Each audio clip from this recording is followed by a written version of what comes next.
I'm hearing it twice. From somewhere. Anyway,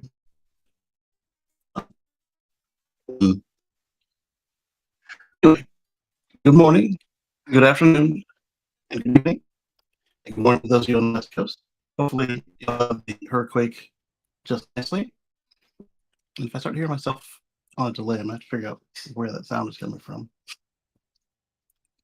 I thought it might have been in the video. Maybe I did it twice for some reason, but it wasn't because the audio continued after the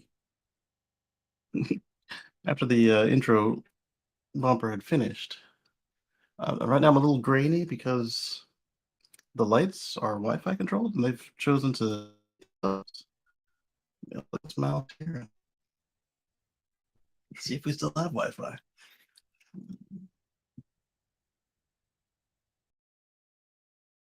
Wi-Fi network the phone is attached to is working, but I don't know that the lights are on that same one. Yeah, that one's on. Let's try turning it off and on again.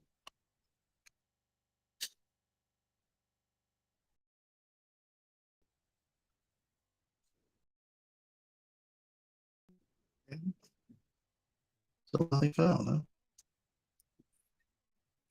Let's make sure on the cellular mode. Not. One more.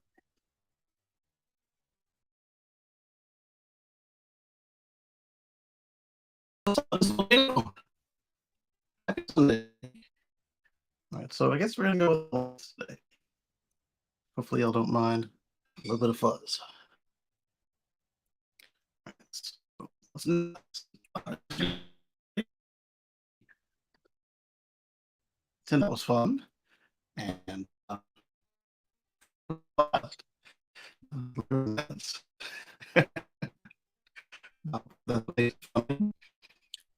see. I'm still trying to find this lack of.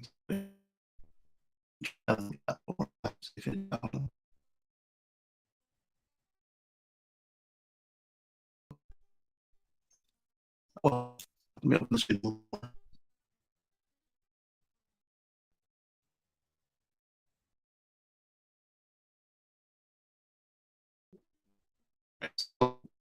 Within the year,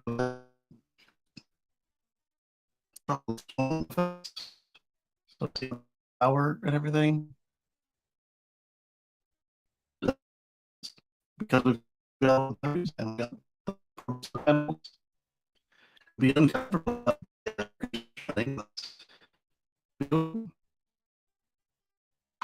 But I wanted to do that.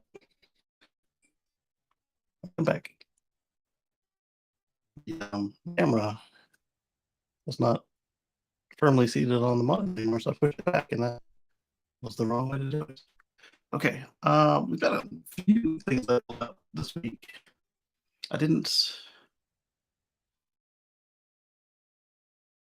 It was my week to do reports at work, so a lot of my news came from watching X posts fly by and YouTube videos, and those obviously don't come with the kind of links I need to do this. But let's get started. First one I want to bring up came reminds me of something that came up about all the fear and doubt and the national needs usually no matter or fears and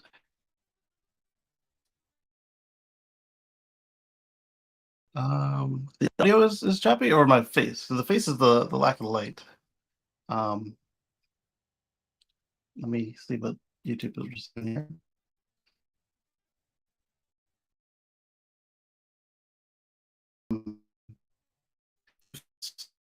want to get live with YouTube. Check, check, one, two. Wow. Yeah, you're right. Let me talk about that.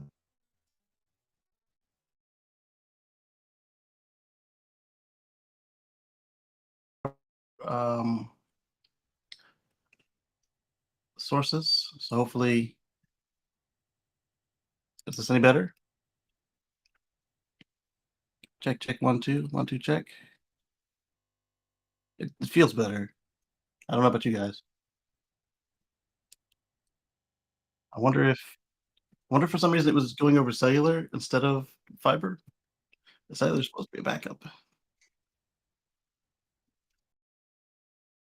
gonna leave that there, and then we'll continue on. All right, let's mute this so I'm not on a delay of myself. And yeah, so as I was saying while I was siloning, the lights are acting up, and uh, took Moto to her first wedding yesterday, and that was a blast. She could dance. She's got some stamina. But the first article that I pulled out, I also mentioned that it was my week to report at work, and then we had the wedding yesterday. So all of my news this week came from X posts flying by and from YouTube videos I had on in the background while I was doing my thing. Um, and then the first thing that popped up on my screen this morning reminded me of a video that Transport Evolved put out this week about all of the FUD and how it's been cranking up more than typical. And what FUD is for those of you who are unfamiliar with it, is fear, uncertainty, and doubt. And so basically, in the case of EVs, it's a lot of just misinformation, bad figures, and just generals. Oh, it feels bad, so I'm gonna just poop on it. What's up, Timothy? Good to see you. The article that popped up here is particular. It's about why people are selling their Teslas.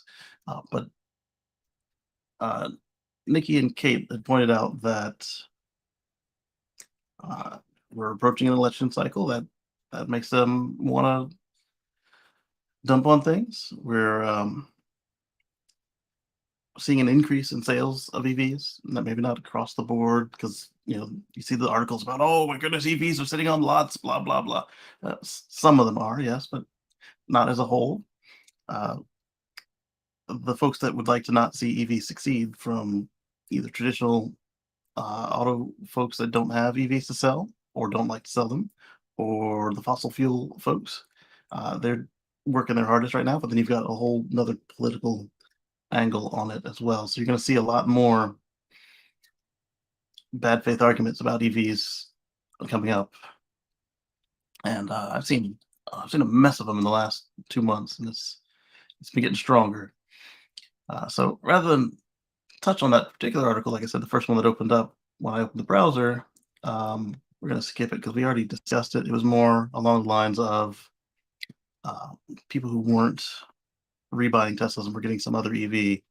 They cited that Musk opening his mouth on either side of the political spectrum, uh, that was a major factor in why I didn't do it. In addition to, hey, we wanted a bigger car, we wanted a more expensive car, cheaper car, whatever the reasons were. The first one I do want to put on the screen. Let's share screen. We're not actually going to watch the video because it's a Wham Bam video. They've got music and stuff.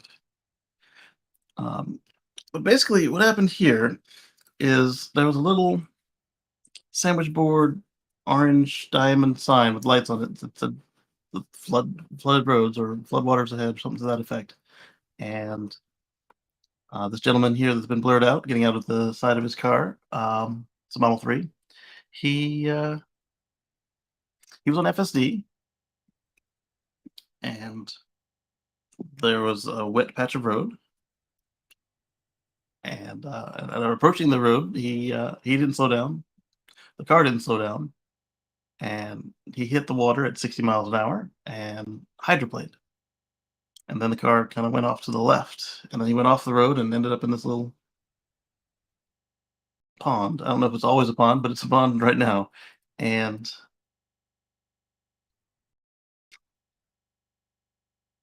his response was, "Let me sue the city and sue Tesla," which doesn't really work for several reasons, even if um, several reasons. Let's start with he was saying that that there were a bunch of signs out where there was no water, and so he reacted like a boy who cries wolf situation. That's not on the city that dried up before they could come back and get the signs. They did have that particular one marked out.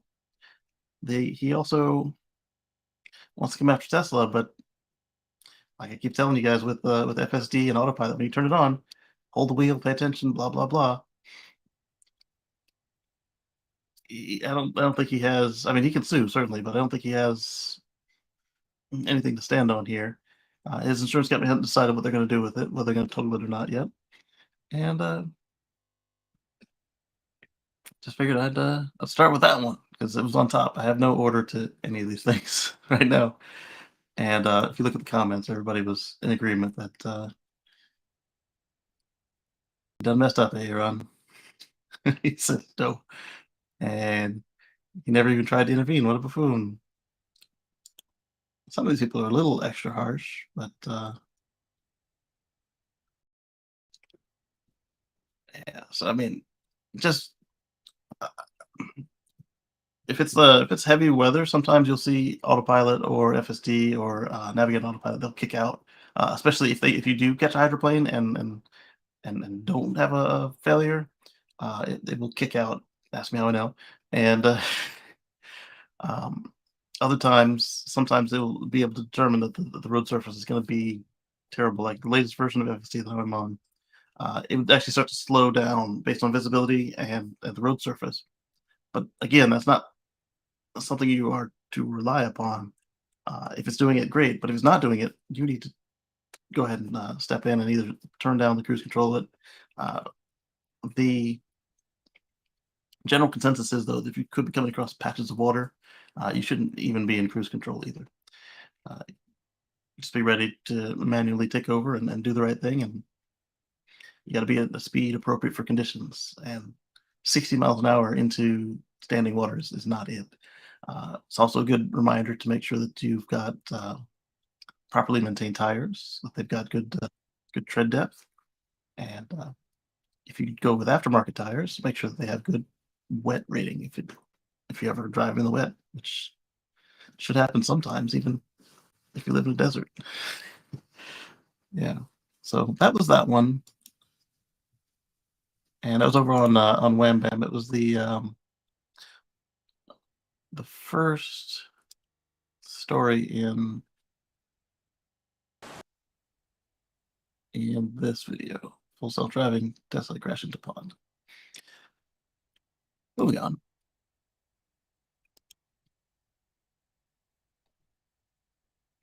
Some Tesla superchargers got a special display in Taiwan. It's not the first time we're going to talk about superchargers today either. Shows charging details for each of the stalls. Let's see, this one I haven't read yet, so we're coming at it together. DD Car says a few sites Tesla installed standalone display, shows charging details. I wonder if this is like a centralized, more specifically, the display the energy used for each individual stall. Oh. I wonder if they have a picture of this thing. So they got the V4 superchargers. So I was hoping there'd be a picture of this thing. That's the whole reason I pulled it up. Let's view the one comment and then move on. I guess inquiring minds want to know. I wonder if it's like a central, like a utility meter, kind of like they used to have the supercharger control center at a couple of the places that you could go visit, and they had various information displayed, even if it wasn't everything. All right, this is not our last supercharger article either. Tesla has opened the first V4 supercharger in the UK. We knew this was coming because they had it showed off at a whole bunch of UK events, and Tesla Owners Club of UK kept telling us all kinds of stuff about it. It's finally here. If they say where it is, it's in Tottenham Service Center. Okay, that's cool. CCS2, as it should be in Europe. Display shows a cost of 50 sorry, half a pound per minute, which is about 63 cents US. Ouch. Stoned.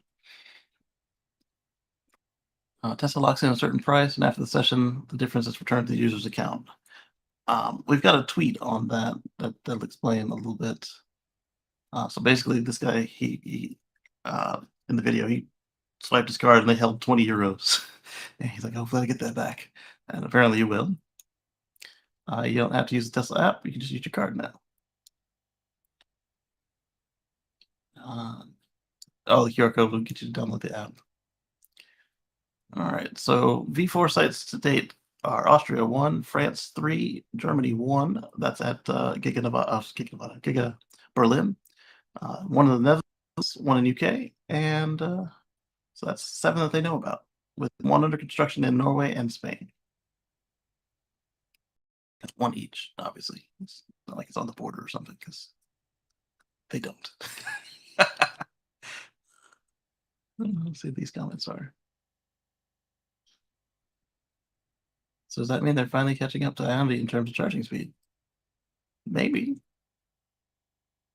I would see why not? Because the whole reason they weren't was when they were exclusive to Teslas. They didn't have any 350 cars, so why waste any resources investing in 350 capability for your stations? Like actively, like, it's got enough blades in the rack to handle it when you're never going to use it. And later on, if you decide to open it, you can then just populate the rest of the bays. Not unless they offer 800-volt charging at 224 on Ionity and GridServe 350. Well, there you go. All right, so this one comes up twice this week. Iro Vanish electric mini truck completes initial homologation in US. So I'm not sure what they mean by initial here, because the other article says they got certified. So $34,000 Vanish low speed electric vehicle closer to the start of production. Vanish is something I've seen a couple of prototypes available for on government auction without batteries. They look pretty cool. And this looks like a lot more modern version of them. So if you needed a little city mini pickup truck, there you go. They had a pickup truck and a minivan version at the time as the prototypes.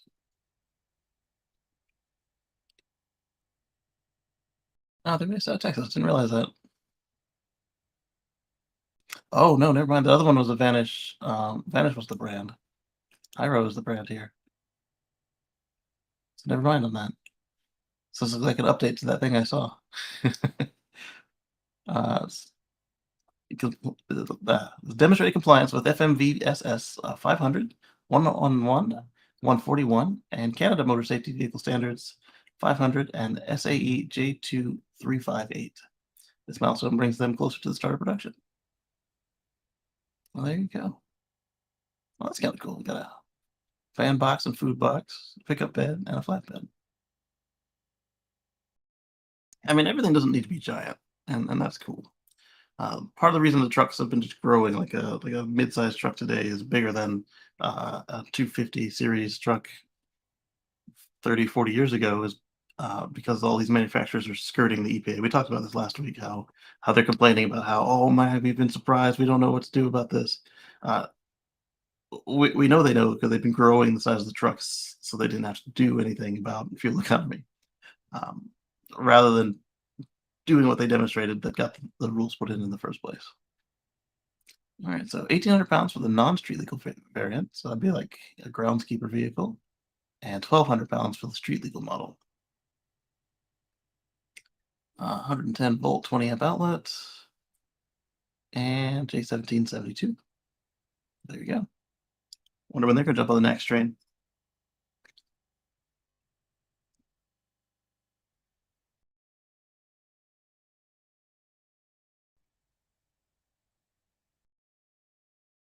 Yeah, like I was talking about, just looking, is talking about like a groundskeeper vehicle. All right, so the Kilowatts did a interview with every time I try to say the man's name, it comes out of my head. Jim Farley.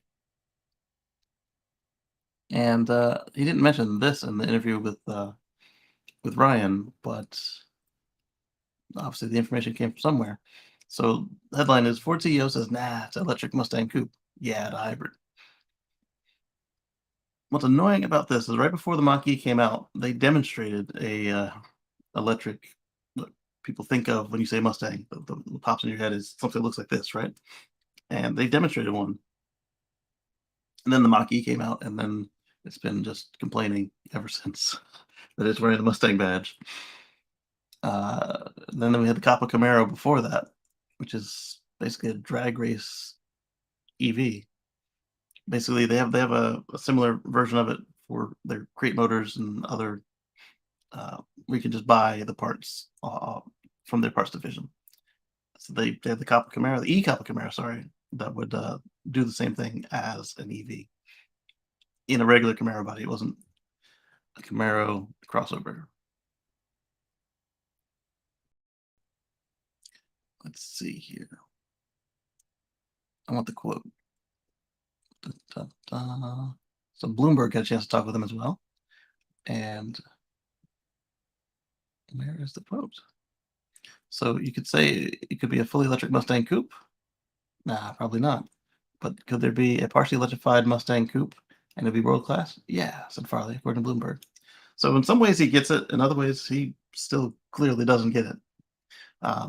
Yes, a lot of the current Mustang coupe customers would be fine with this because it still goes vroom vroom. But if you look back at what Mr. Ford said way back in the day, if you ask people what they wanted, they'd want a faster horse. They didn't know they wanted a car. A lot of these folks, once they get a chance to experience an EV that's tuned for what they're looking for, either sporty performance or just heavy hauling or ultimate efficiency, whatever they're going for, if they experience that, they get blown away and they not necessarily never want to go back, but they're like, why did it take me so long to realize that this was a good thing? And we're gonna see this, whether they stay in Mustangs or if they move on to something else. A good example of this was Marquez Brownlee, MKBHD, was over in the Rimac Navara. He was invited down to experience it for the first time, and he launched it, and it felt like a good 30 seconds before he'd regained his composure and could speak intelligently again. And uh, the first thing he said was "oh poop," expletive, and and he said, "This is ruined. This is ruined cars for me," because he drives a Plaid, and one of the scenarios they laid up was they put it against a Porsche 911. I don't know which variant, uh, and it gave him a 2-second lead. And then they launched the Navara, and it not only caught up, and then it just walked away. It was impressive. And he even points out, I can understand people who want to go hear the vroom vroom, but some of the vehicles I've been in that are loud when you're just cruising down the road, it's like you get out, you have a headache, everything's just shaking. And he said, this is like the most well behaved thing on the road because he turned the. I mean, it was you still see the camera bouncing, so clearly it wasn't. It was still sporty, but on the road, you turn the suspension to extra soft. You can numb the throttle response on the pedal, and the regenerative braking kicks in a little better. And he was saying how much more roadable it was than other hypercars that he's had a chance to drive.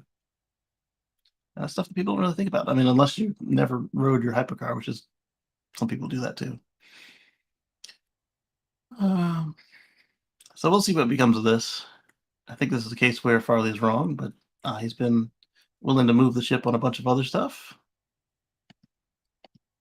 He's been right in other places, like getting the industry to join NACS. All right, so the last time a lot of us saw Mobileye was on our AP1 Teslas, and they didn't just go away. They got bought by Intel, and they've been continuing on. So Polestar 4 is going to get Mobileye's chauffeur eyes off, hands off ADAS. The electric crossover coupe will be production car to feature the autonomous driving tech, but not from launch. So coming in software update.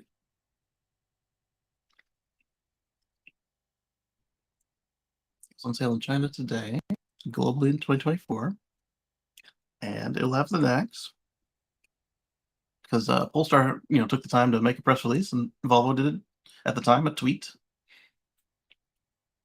because it wasn't yet called X.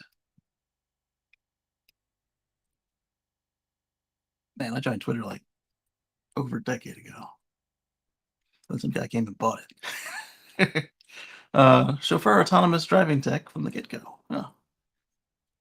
I'm curious if this is gonna be like what Mercedes and Honda were bragging about. Oh, we accept responsibility. It's hands off. Blah blah blah. But then when you read the fine print on Mercedes and Honda, it's lame. Like you can do this in traffic jams under 30 miles an hour on certain roads in perfect conditions. Like, well, you are accepting liability, yes. So technically, all this is true, but is it impressive? No. I mean, Toyota Corolla with the lane keep warning and the smart cruise will do that. You just have to hold the wheel, but it'll not run into stuff. AP1 was doing it for quite a while now, and it would stay in the lanes, and you didn't always have to hold the wheel. But you should be there regularly. Otherwise, if something happens, it's on you.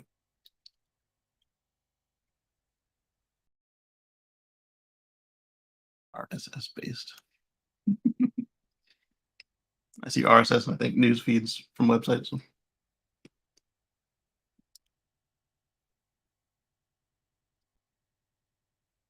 we'll just keep an eye on this as they get their little updates, and I'm curious how much they charge. Not for the whole car, 60,000, but for the option. We'll find out later. Let me look at these comments real quick.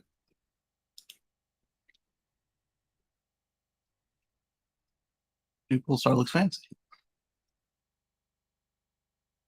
So the new e-car system have the bulky Christmas tree LiDAR or the smaller LiDAR. It looks like skin tags on the roof of the car just above the windshield. I see the picture of the system installed in the Polestar 4 to see what it does to the overall look of the vehicle. That's a point because this one clearly probably doesn't have it because I only see one camera on there. But the last time we saw a previous version of the system, it had like a unicorn horn on the top. And I doubt we're seeing that here. No, we're seeing a glass roof, or at least black roof. Interesting. That's a radar. It's probably another camera. I see one camera there. These could be cameras here or the side of the mirror. Definitely something here. Cameras or LiDAR or both. So this might not be a camera. This could be a LiDAR emitter as well. We'll see what tech wins. All right, let's go back to those comments. No, it won't. That setup requires front-facing LiDAR and 4D imaging radars. The Mobileye system has 2 sensor suites for redundancy, a camera-only suite and a LiDAR radar suite. Chance of a camera-only suite getting approval for hands-off driving in the next 5 years is minimal. So, are you saying that this system isn't what they said? Or are you saying that this system won't have the bumps and horns? It sounds like you contradicted yourself either way. And that was something we saw. Mobileye and a couple others also said that they were going to go vision only after Tesla did it.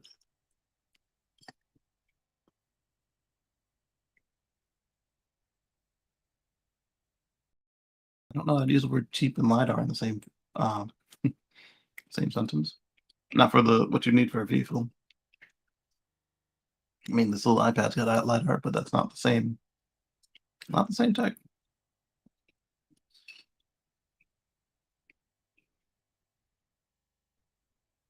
The time the Polestar 4 ships with level 4, a working level 4, or reliably working FSD at level 2 will be starting next year thing for Tesla.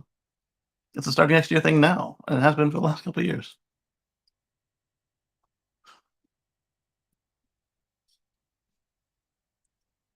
Um,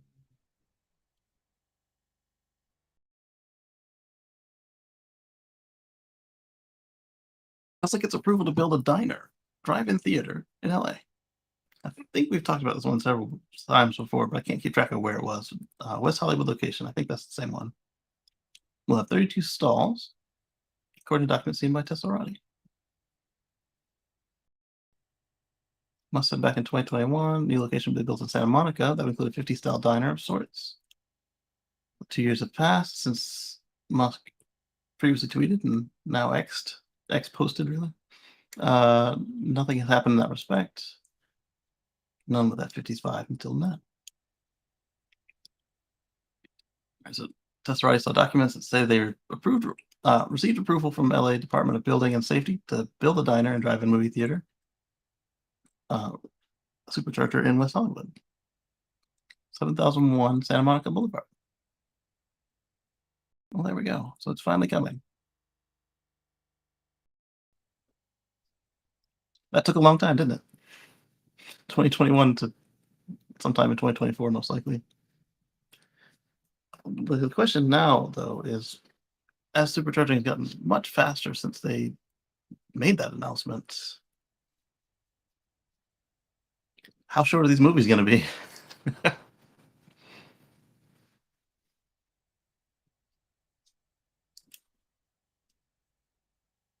Hearing things in my headphones. All right, it's not our last Hummer story for the day either. GMC Hummer EV Earth Cruiser debuts as an eco-friendly go anywhere overlander. We'll just leave that as it is. There are issues I have with that headline. So let's see. An overland upfit solution that integrates onto the electric truck's chassis and provides adventurers a combination of state-of-the-art technology with on-road and off-road. This came from my feed before. I don't think we put it on here, or if we did, we just kind of looked at the picture. But now we have some details on what's in this Earth Cruiser. Carbon fiber house seamlessly integrated into the chassis.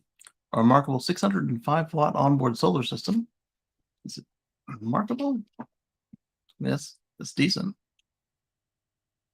I guess it would depend on how much roof area there is. No, it's not at all, because I've got 800 watts sitting in the backyard, just laid out on the patio. Those got to come in for the hurricane. Hey, sweetie, how are you?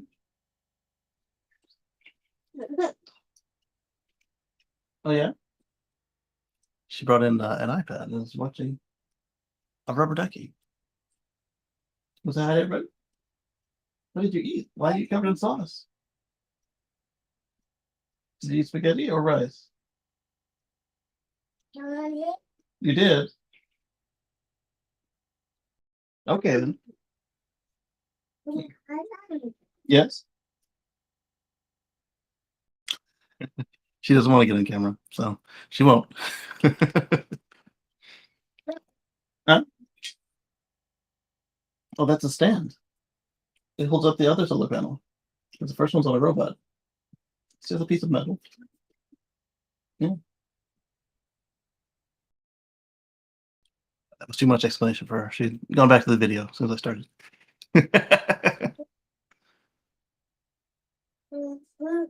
Oh, you dancing to the song? All right. Okay, so back where we were. Combined with a 6 kilowatt-hour, 12-volt lithium battery setup. 12 volts, not so bad in a truck camper, but why not 24? 48 would be harder. 6 kilowatt-hour is also a little weird. You're on top of an EV, an EV with power export features, vehicle to load. Why don't they just plug it into the bed? Continuing on, grants an estimated 7 days of off-grid power autonomy. This allows adventurers to power essential appliances like refrigerators or freezers, ensuring sustenance even during extended trips. You're sitting on top of a 212 kilowatt-hour battery with power export. I don't mind the idea of using solar, but or even a buffer battery, but why wouldn't you tap into that? Seems like a waste.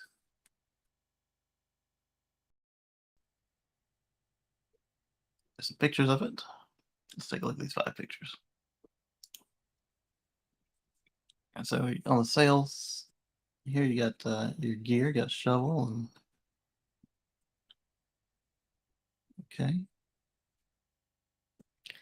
I'm wondering what they're gonna put here. Is it like a bug screen or what? I mean, it's clearly something there, but in all the pictures I've seen, I don't know if they're airbrushing it out or what. It just looks like super clear to the point that one person thought it was glass, which is not. And it looks comfortable enough.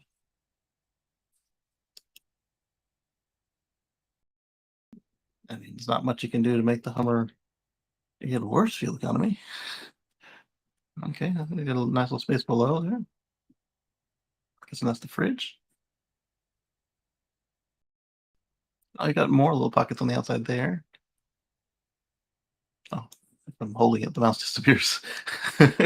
There. What's this down below? Is that the step on the tailgate, or it's got to be because this is Denali. Ah, you got the little bed up there.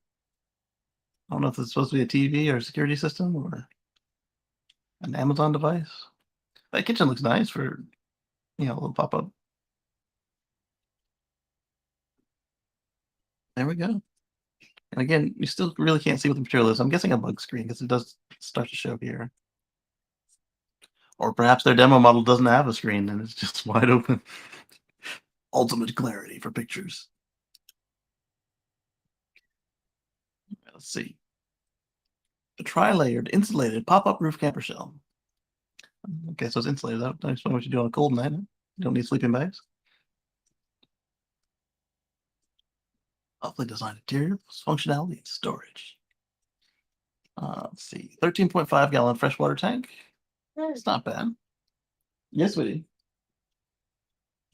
Can you leave those instructions there, please? Can you put it down, please? Okay, I'll take it. Thank you very much.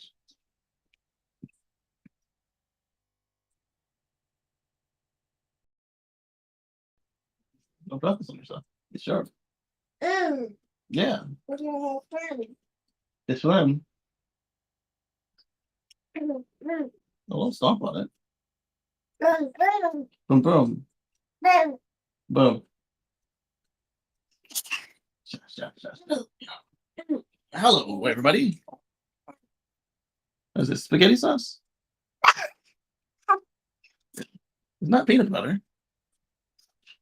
Are you kicking me? Why are you kicking me? You want that? Okay. Mm. I don't understand. Can you speak English or Thai, please? Okay. Blum, blum. Good evening, Anders. It's good to see you. Say hi, Anders. She waves hi, Anders, even though she's like way below the camera. Yeah. Oh, big bird, baby. Hmm. She's stomping at something. Got powerful kicks.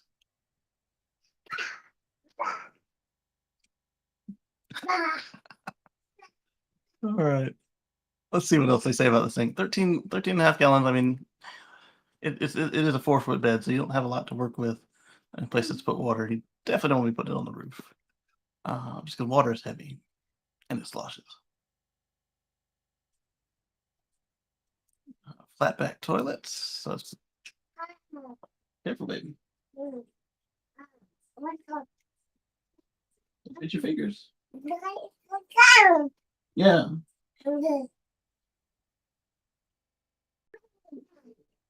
Okay.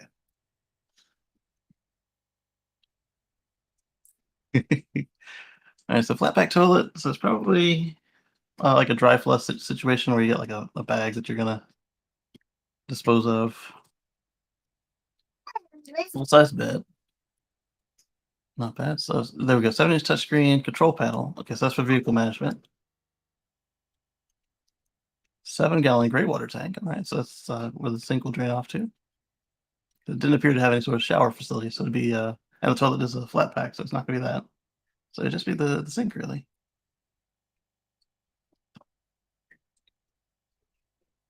Maybe an outdoor shower. Maybe. It didn't say. Did it? It did. Shower facilities.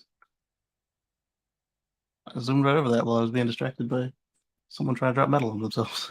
Okay.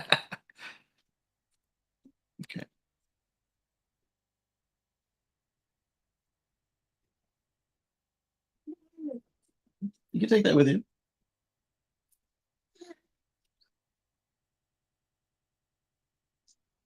What's on her? Is it spaghetti or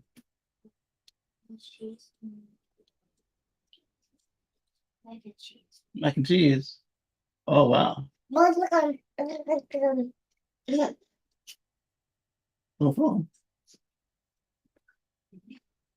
Blue kisses at you guys. More kisses.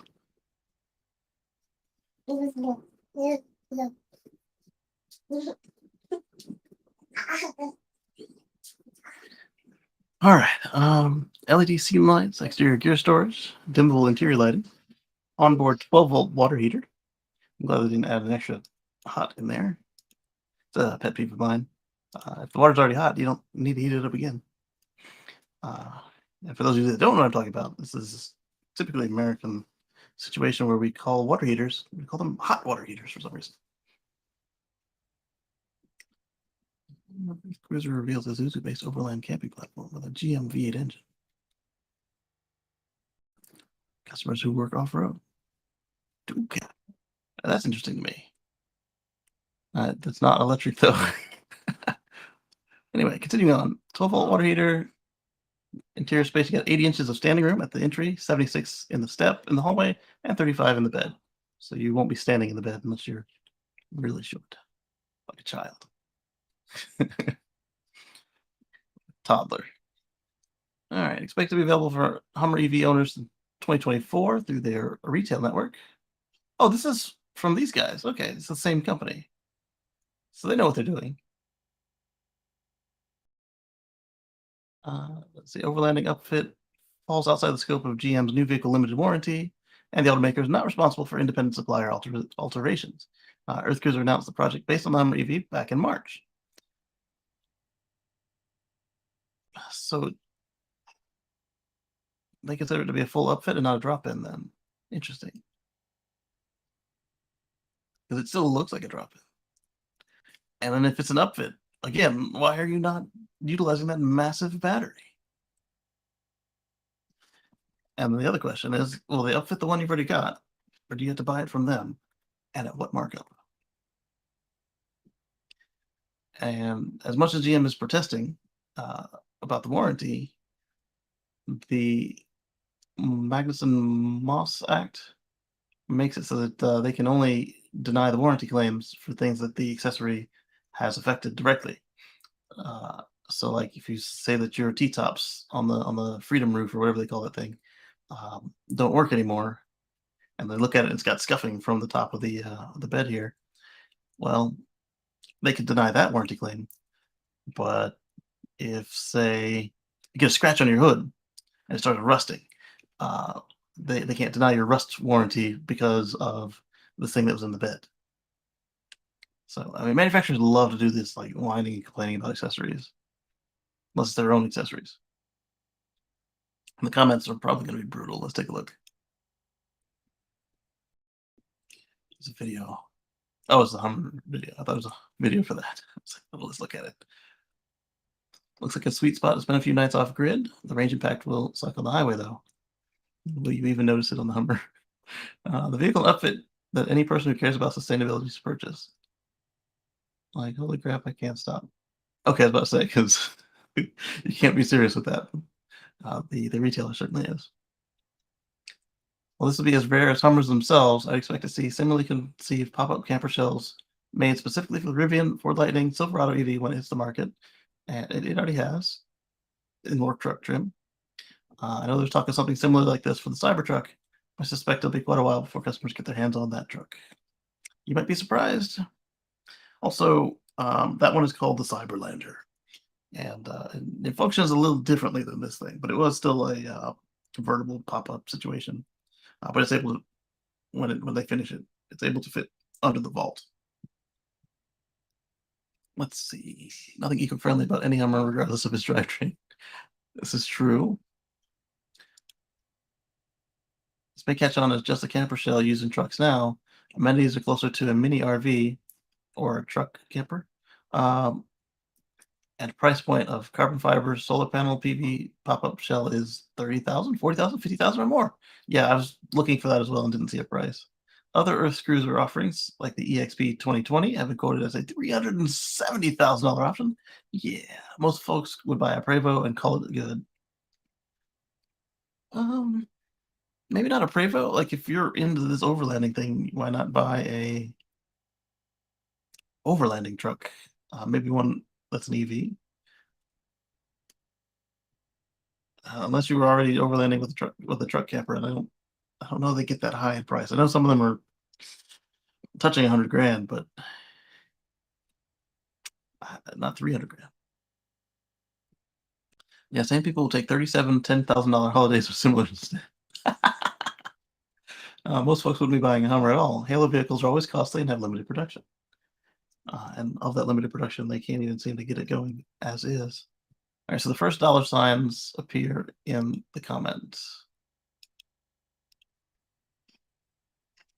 Yeah, and in the articles. So I didn't miss it. All right, I'm gonna skip that Earth Cruiser thing, the next one, because that was for me.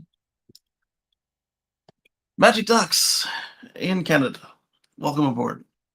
So the next question then is, will we see any Magic Ducks in Mexico? It's a good question. That's all there is to it. It's a Magic Duck. What can I say? Maybe where it is. Magic Duck in mainland China. Where's the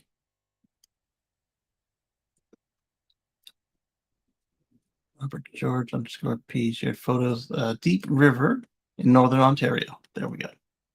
Now I can move on.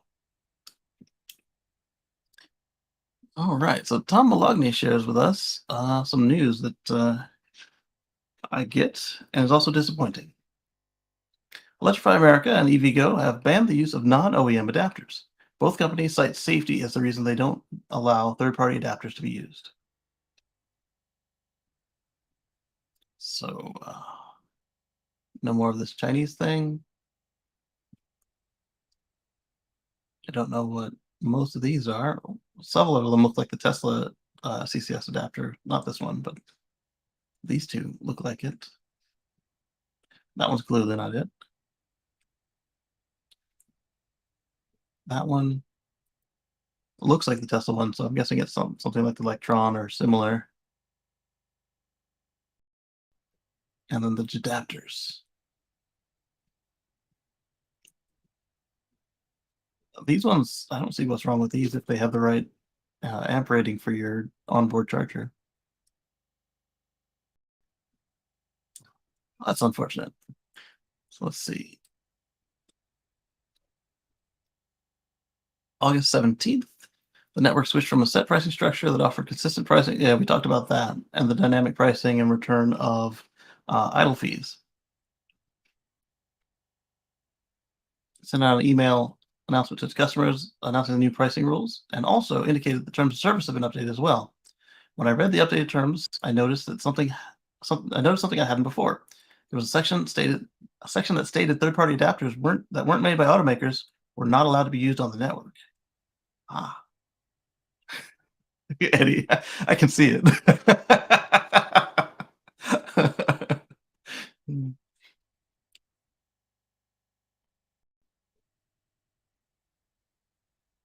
Okay, sorry, stuff's popping up on my screen. I didn't know if it had to do with this or not.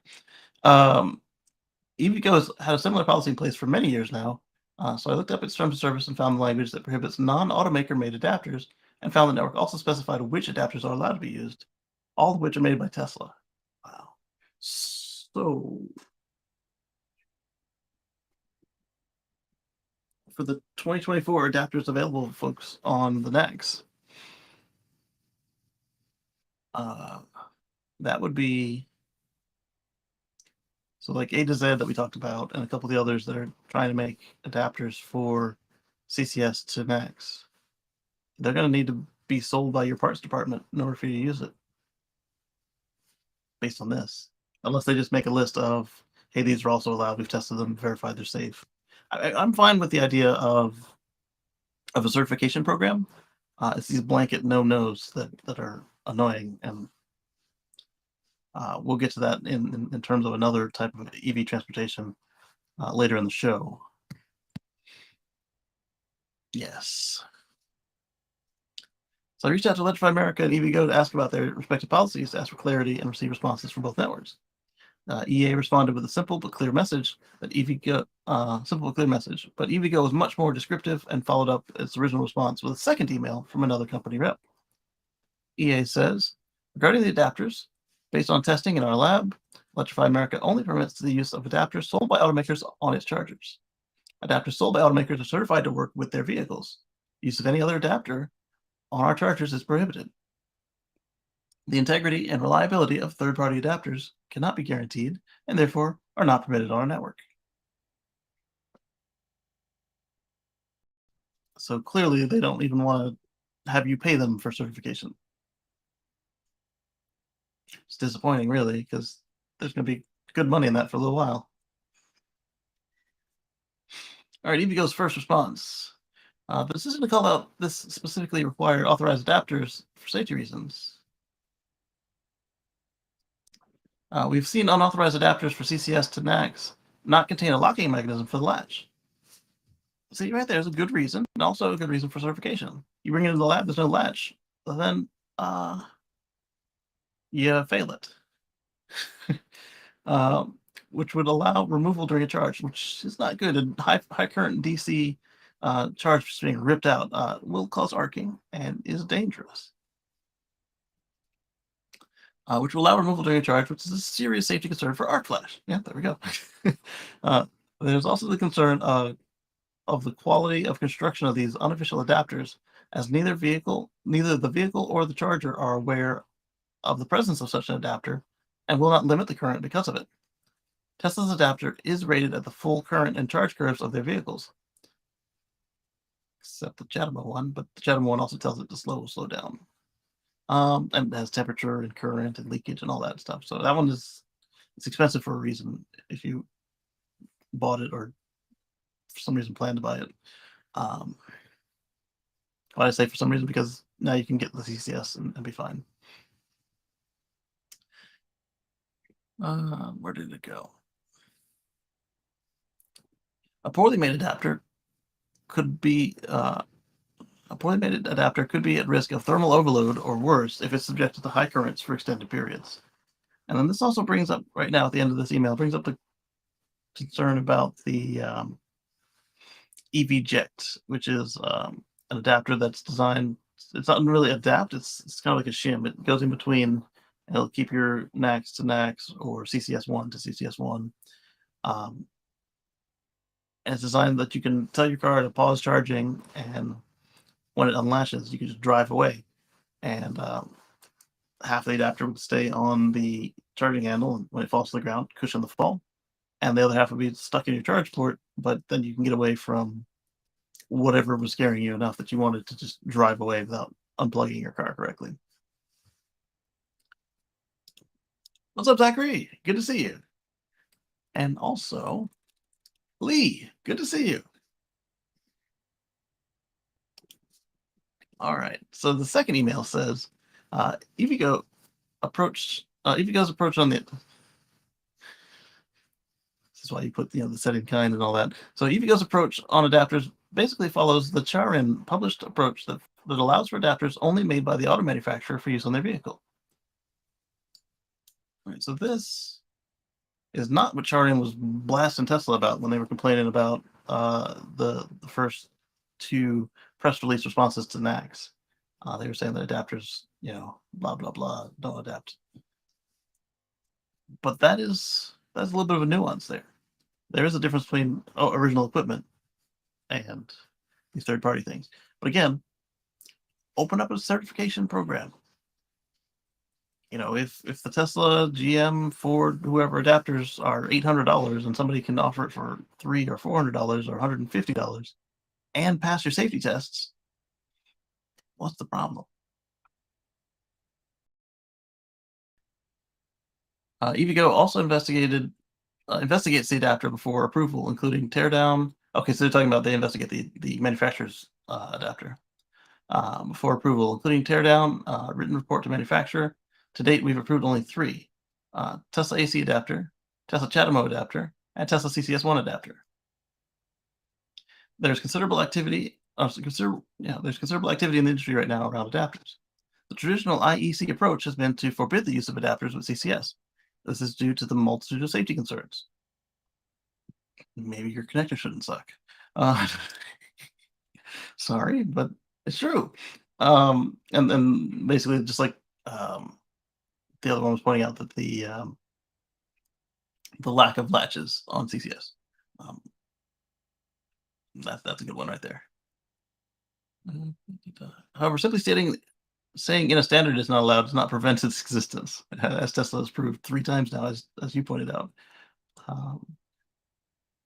And those aren't the only 3 adapters that Tesla has. They've got one for the old Type 2 supercharger to NACS. Well, not really NACS, but to supercharger North America. And then they also had one for CCS2 to the what is NACS, basically. Hi, baby. What have you got there? Are you tailoring somebody? You have yourself a tailor's tape measure. Yeah? Oh, you're gonna make me a suit? Oh, you need me to measure this? Okay.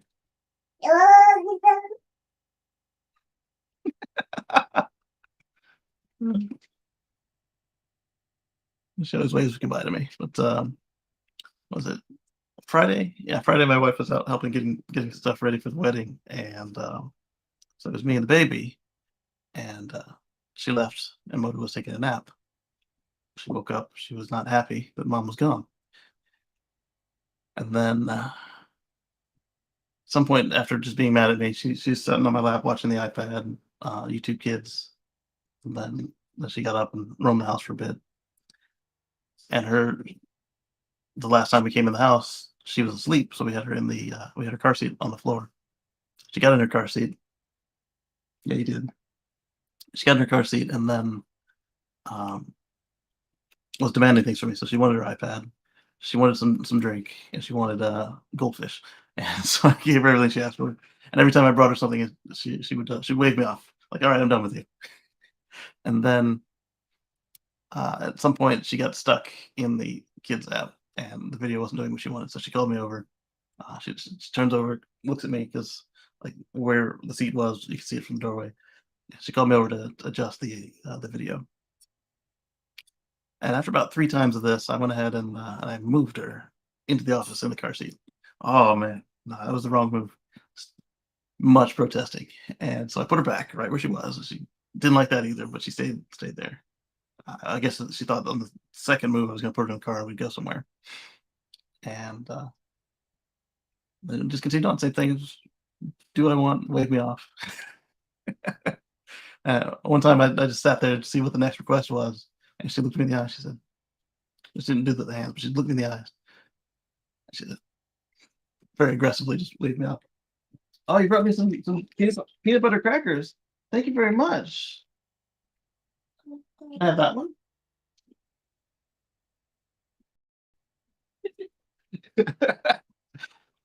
She handed me one. I didn't have one of the other one, and so she took them both and ran.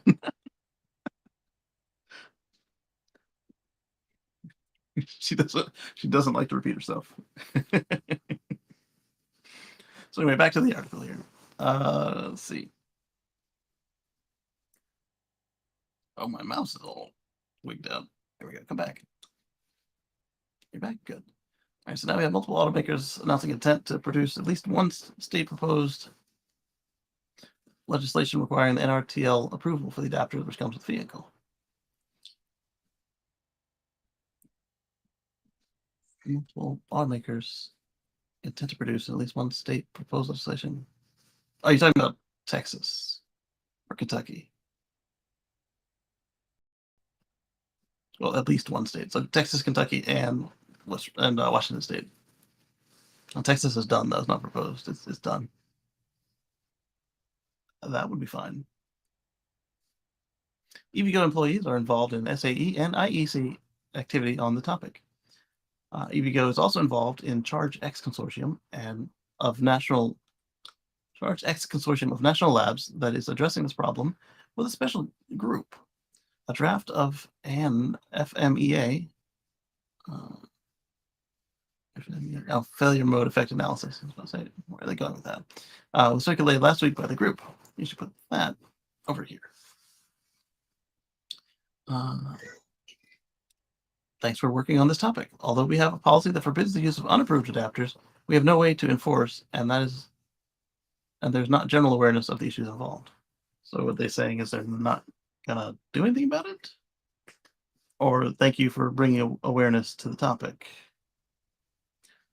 Surely if you burn up their station, they will get you for it. And that if you destroy your own car, they'll wash their hands of you. Both companies cited concerns with potential safety risks of using non-automaker supplied adapters and established that if a customer uses a non-approved adapter and the use of such causes damage or injury, the network will not be responsible. I can read legalese, can't I? But the question becomes, is this a valid concern, or are the networks being unnecessarily cautious? You're working with high amperage, high voltage DC power. It would be good for them to go on the record and have a stance, even if they don't have enforcement, just for CYA purposes. The answer is probably a little bit of both. There are a lot of adapters on the market now allow Tesla owners to bring charge from a J1772 AC charging source, as well as from a CCS1 DC chargers. Doing a quick search on Amazon, found the least expensive one to be $59.99. That sounds kind of cheap. All right, fine. You left with two and came back with one. I wanted the other one, so you took them both back. That's gonna hurt your foot, baby.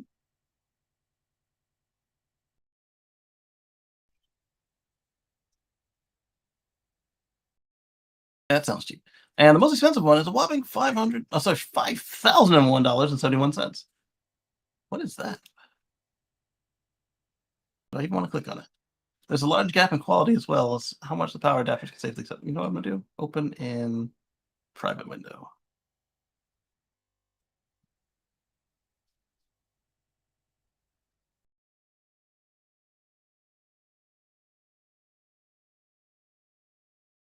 All right, so for $5,001.71, you can get this EVSE adapter, 200 amp DC electric vehicle car CCS1 to Tesla EV charger connector J1772 socket CCS1 to Tesla EV adapter charging by Intench.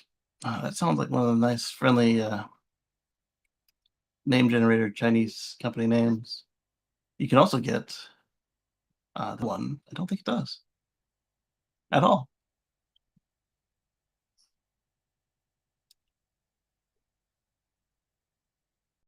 I don't think it does. I'd have to go measure it, and I'm not going to buy one of these to find out what the measurements actually are.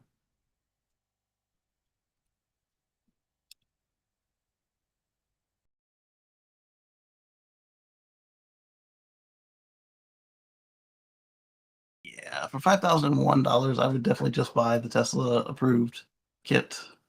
Just saying, $400 max.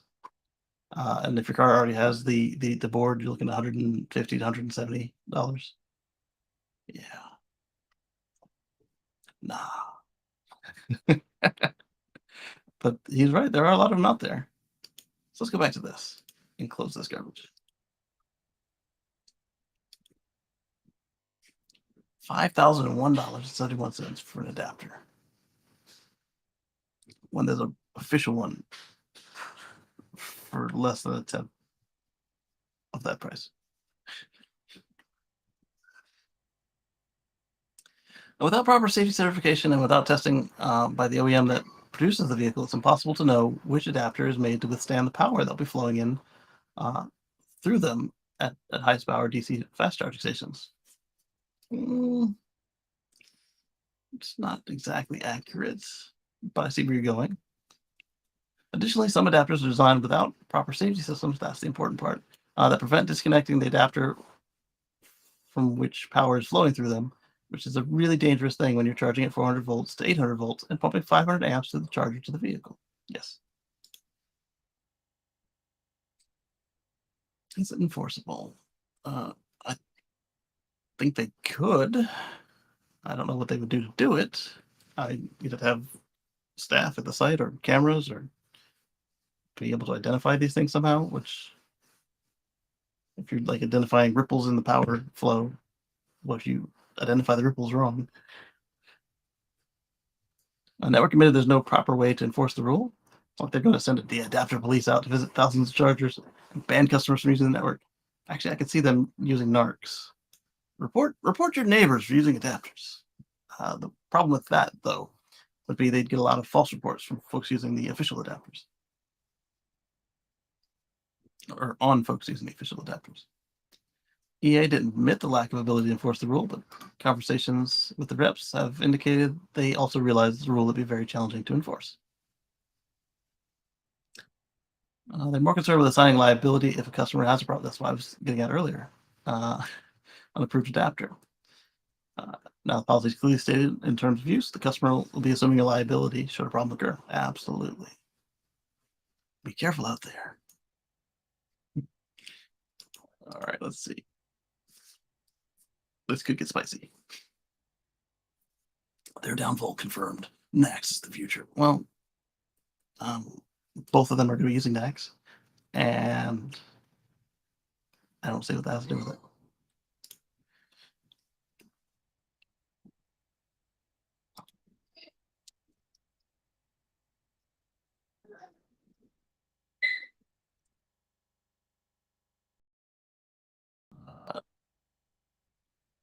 Electric since 2014. Current lease is over. I'm done with EVs. The BS, etc. So this is what I was talking about here. This is probably a Fudster AstroTurfer, but let's take a look here. Lack of timely service, constant changes, bad chargers, charging issues. This might also be an Electrify America customer. Giving and taking of cars' abilities. What? No, this isn't a real person at all. Giving and taking of abilities. Like what? Inefficient EV trucks taking up even more time at public chargers. Where? You've got the Hummer and the Rivian. That's all you would have encountered in real life. Maybe next generation of fuel types will be better because this doesn't seem like a real person at all to me. It just sounds like somebody strung together a bunch of the anti-EV talking points. If you're just a commuter, then you don't need fast charging stations at all.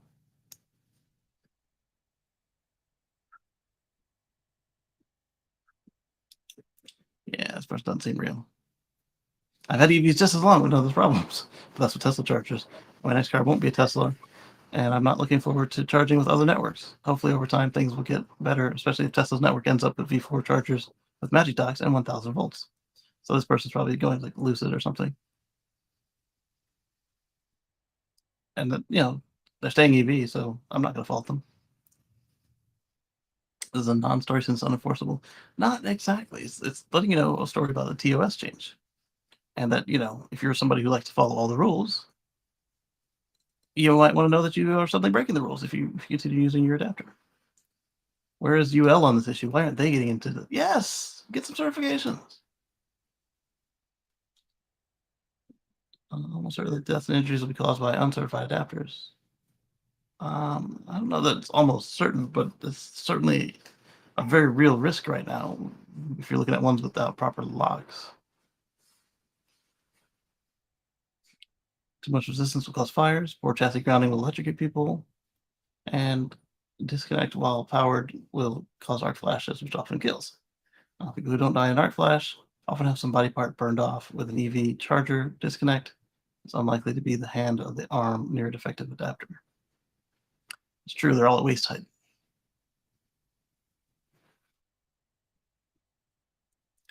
I don't think this would be impossible to engineer. Possibly two locking mechanisms, or better, a smart adapter from each manufacturer. But we are getting adapters from each manufacturer.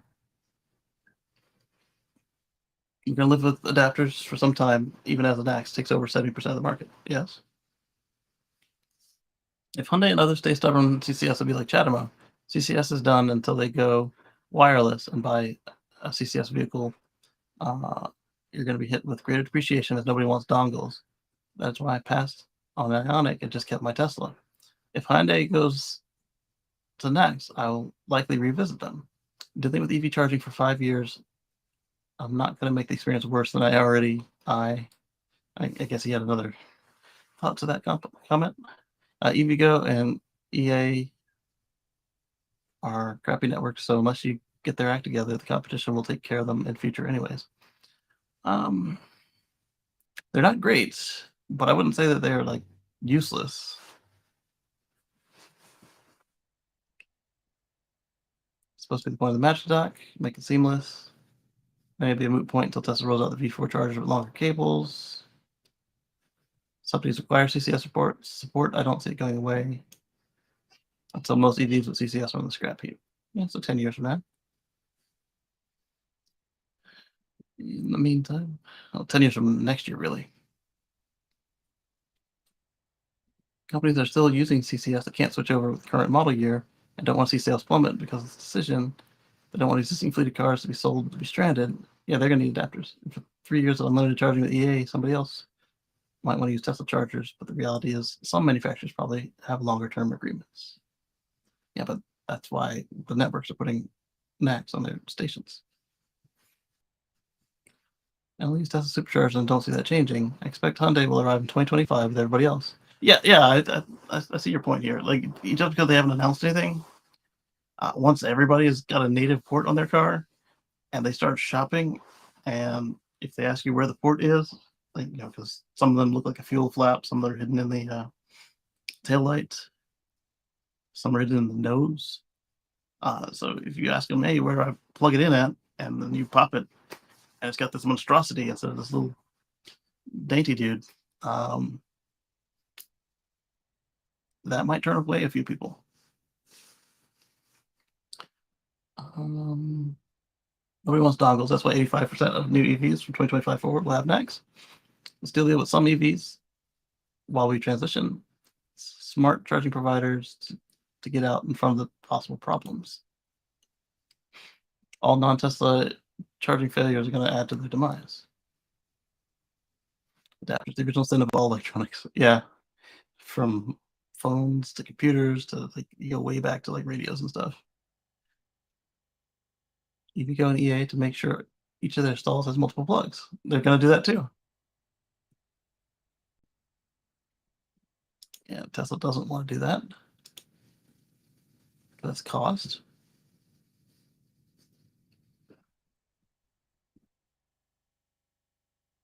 Except for J1772, folks.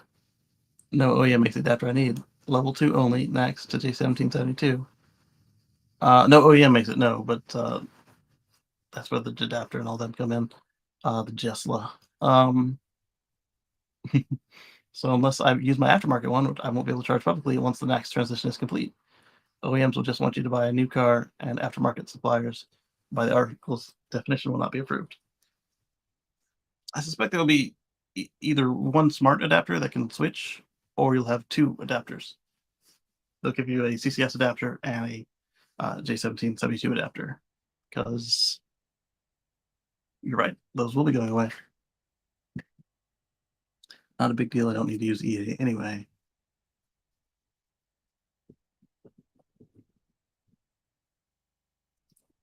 After seeing so many CCS cars get bricked and melted to CCS chargers, I'm somewhat afraid of even using CCS chargers. I don't think it's the chargers. I mean, the charger's not helping, but I don't think it's the charger's fault, because you've seen my discussions with folks who know more than me. and they all suggest that Tesla's got all kinds of protections against these situations. In fact, one thought I was talking specifically about Tesla rather than, or how did it go? Either way, they misunderstood what I was asking and said it's never gonna happen to Tesla because of the way it's built. And I was like, well, I'm trying to remember exactly how it went. But the important bit is that he said that based on what he'd seen with his reverse engineering, that that's not a concern for Teslas. So if everybody else designs their cars in a similar or more robust fashion, then they shouldn't care that the CCS charger is slightly out of spec. I think brands like EVgo and EA are trying to get in front of conversations. Before y'all criticize the comment, one CCS car bricked melted to CCS charger is a coincidence. As of late, I've lost count of the number of cars. There's no longer a super random event, but a not impossible event that should cost you big or could cost you big. I think we've heard what, 5? So 5 out of the millions of sessions occurring every day on CCS1 and CCS2 around the world. I don't think there's anything to be concerned about on the long run.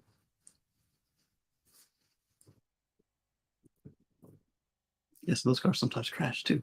Hopefully, it's just a function of how many EVs are now. Not sure the problem's significant against the millions that are on the road now. There should have been char in the NEC or certification body like UL a long time ago. Yeah. UL listed that won't stop cheap Chinese scrap car adapters from flooding Amazon. It's also true. Where the Tesla one's made, you suggest you may be saying that the ones that may not be certified yet, there's no certification yet, so you have to catch 22. When people say Chinese junk, they're not talking about stuff made in China. They're talking about the knockoffs.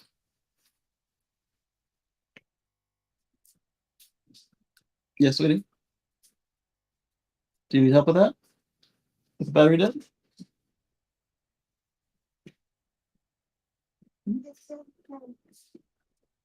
Oh, the battery's not dead? There you go. You're welcome.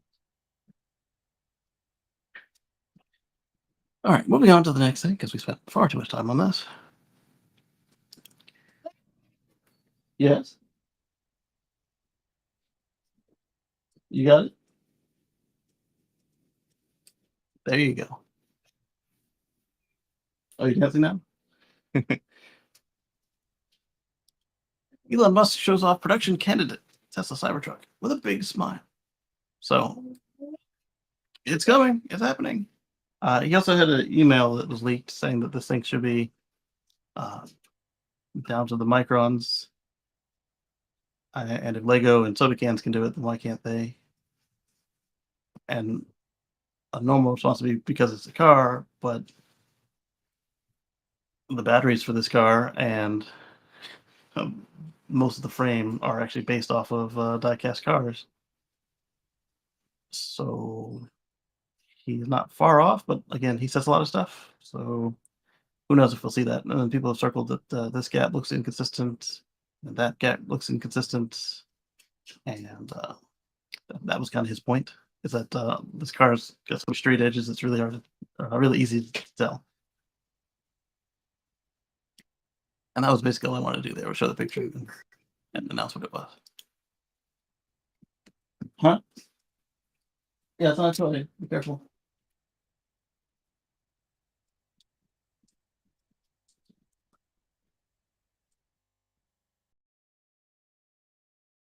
Don't be clapping for. We're just stopping. Yeah.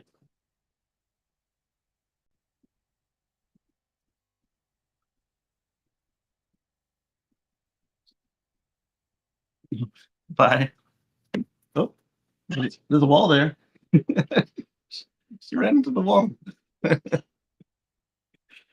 uh, all right, so dangerous chemical spill investigated at GM's Ultium Cells plant. The slurry that leaked contained methylpyrrolidine, NMP, which presents an unreasonable risk to human health, according to EPA.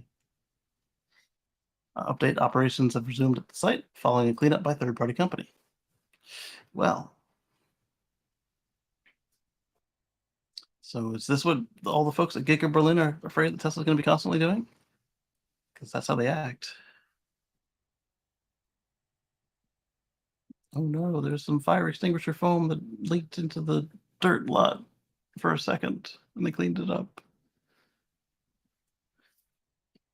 That was a reference to Giga Berlin. Clearly, according to the description of what happened here, this is more concerning. All right. Report the incident to OSHA. Collect details. Operations halted. So I guess on this one, we'll just see more coming up. And this isn't what I thought it was when I clicked on it. So solvent use to dissolve polymer that combines battery materials such as lithium, aluminum, nickel, and manganese for use in batteries. Presents an unreasonable risk to human health. There's no federal permissible exposure limit to the chemical under OSHA. Particularly harmful for reproduction, as short-term exposure can cause fetal loss and long-term exposure can reduce overall fertility in both men and women. EPA says the NMP is risky in nearly every stage of its use, from import and processing to commercial, consumer, and consumer use and disposal. The substance can also impact the nervous system and cause headaches, nausea, dizziness, drowsiness in the short term. In the long term, it has more significant impacts such as difficulty concentrating and memory loss, depression, anxiety, and irritability.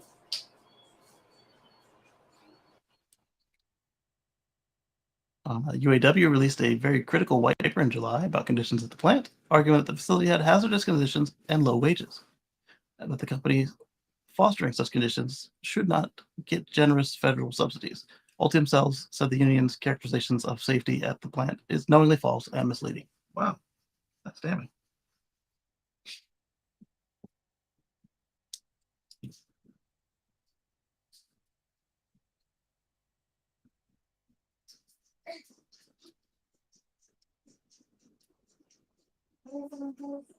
Okay.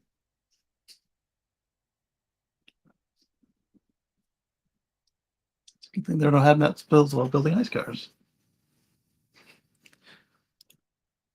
Maybe GM should keep some of those engineers they plan to fire. Maybe they should pay more and hire better caliber of employee.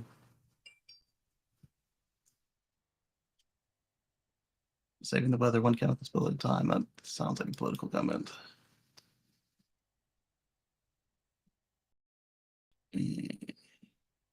Yeah, let's leave these comments. These people are hateful. The Honda EM1E electric scooter with swappable batteries heads to Indonesia. The company has big plans for the growing electric two-wheeler market in the country. Yes, this is the last time we're going to talk about the Japanese and their e-scooters today.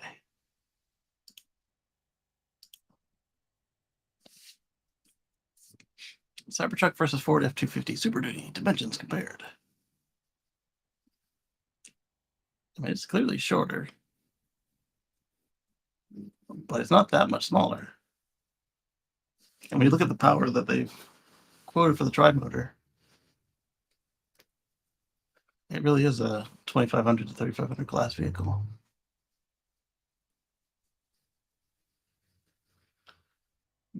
The exact size remains a mystery. Yep. Why, though, is it still a mystery? If people were going to the hotels where the thing was parked, nobody could shine a laser measure tool at it.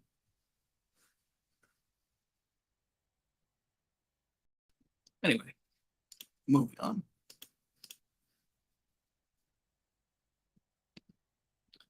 VinFast with dealerships to sell their EVs.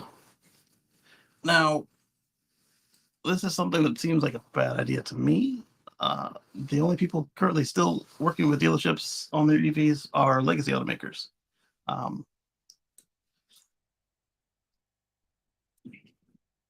Why do I think it's a bad idea? It's because the in-demand EVs from the non-legacies are selling just fine without them. And again, VinFast had terrible reviews, and rather than addressing the reviews, oh, maybe we sell through dealerships that'll fix it, and it might, or at the very least, allow them to do exactly what the legacies got dealerships forward, dump all their inventory, and have good numbers, and let it be somebody else's problem. And depending on what kind of support they offer their dealers, um, that may work for them. But it would have made more sense just to fix the cars. Uh, problem in the United States, though, is once you start using dealers, you can't also sell direct anymore. So they'll be giving that up. Now, it'd be nice if you could choose to do like other consumer electronics and choose to do all the ways to sell the vehicles, but you can't. You have to pick one or the other because laws. Are they good laws? No, but they're laws.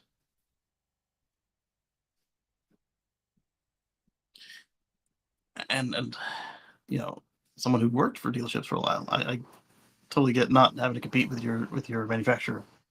That makes sense, especially given the way that some of these companies operate. But it's a mixed bag here. It's not necessarily a consumer protection thing. It's just a like, hey, we're gonna protect you from these folks dumping a bunch of cars on you and then screwing you.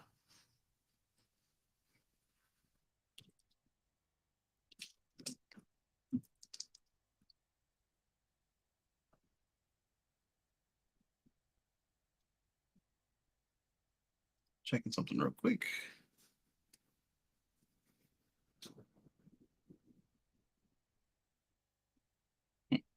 Felt like I had low sugar, but it's actually high sugar.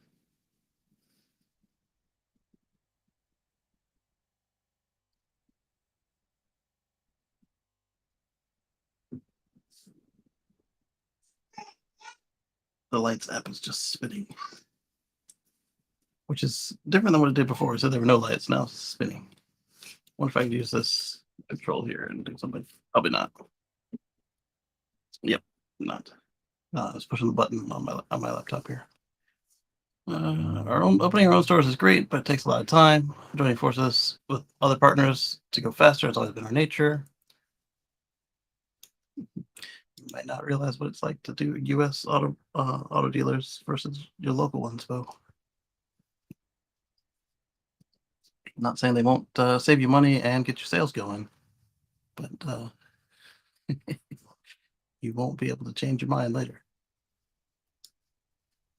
VinFast currently operates 122 showrooms worldwide, and the firm's vehicle sales don't quite resemble the already notable presence. Well, hopefully they get some cars that people like and get them sold and stay in business. You have a doll? Yeah.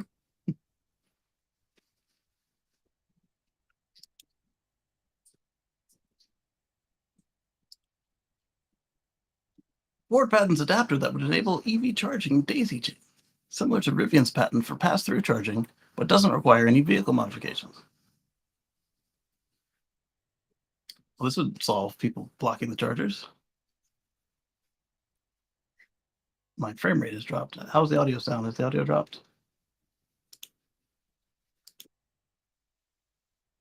The audio sounds fine. Okay. So grid power source to the first vehicle, to the next vehicle, to the next vehicle, to the next vehicle. With the amount of power we're talking about, I can see that going maybe 1 to 3 at home, but like 4 at a DC fast is a little high. The EV charge adapters for supporting bidirectional charging, energy transfer between multiple energy units. The adapter featured multiple relays, a microcontroller, wireless communication device, would act as a pass-through. The wired charging connector would be plugged into the adapter, and the adapter would plug into the charging port of the vehicle. An outlet on the adapter would allow another vehicle to receive power from the charger.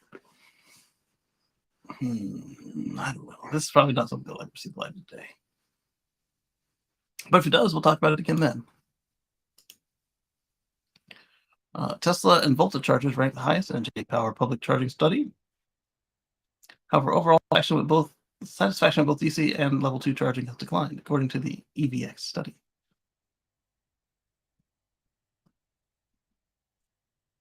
Here we go, some charts. DC and level 2. So there's superchargers, segment average, charge point, EVgo, EA. Wow, EVgo is beating EA at satisfaction.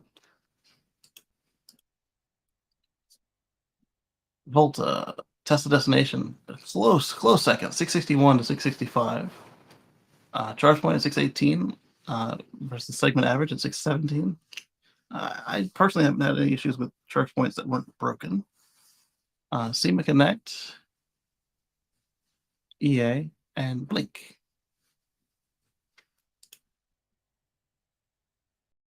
And don't do too much level 2 charging away from home, but I like the Volta ones because they're free and they are pretty reliable.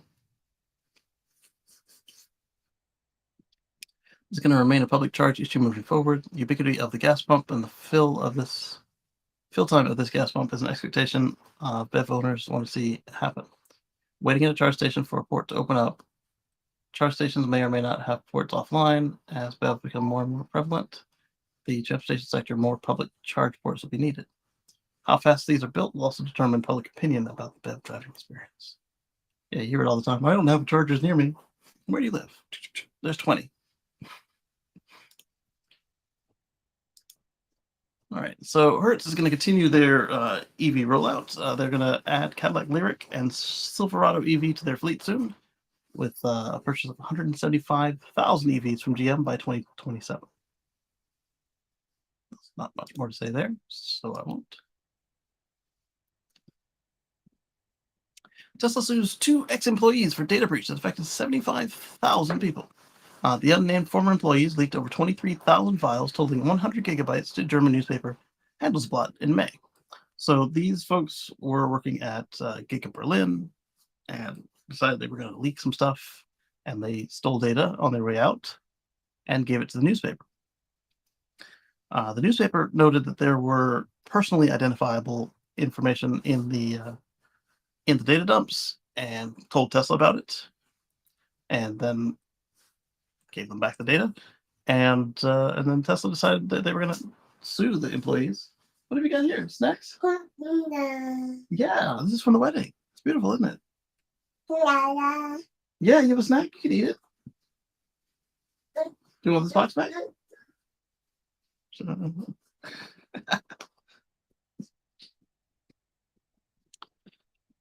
Yeah, so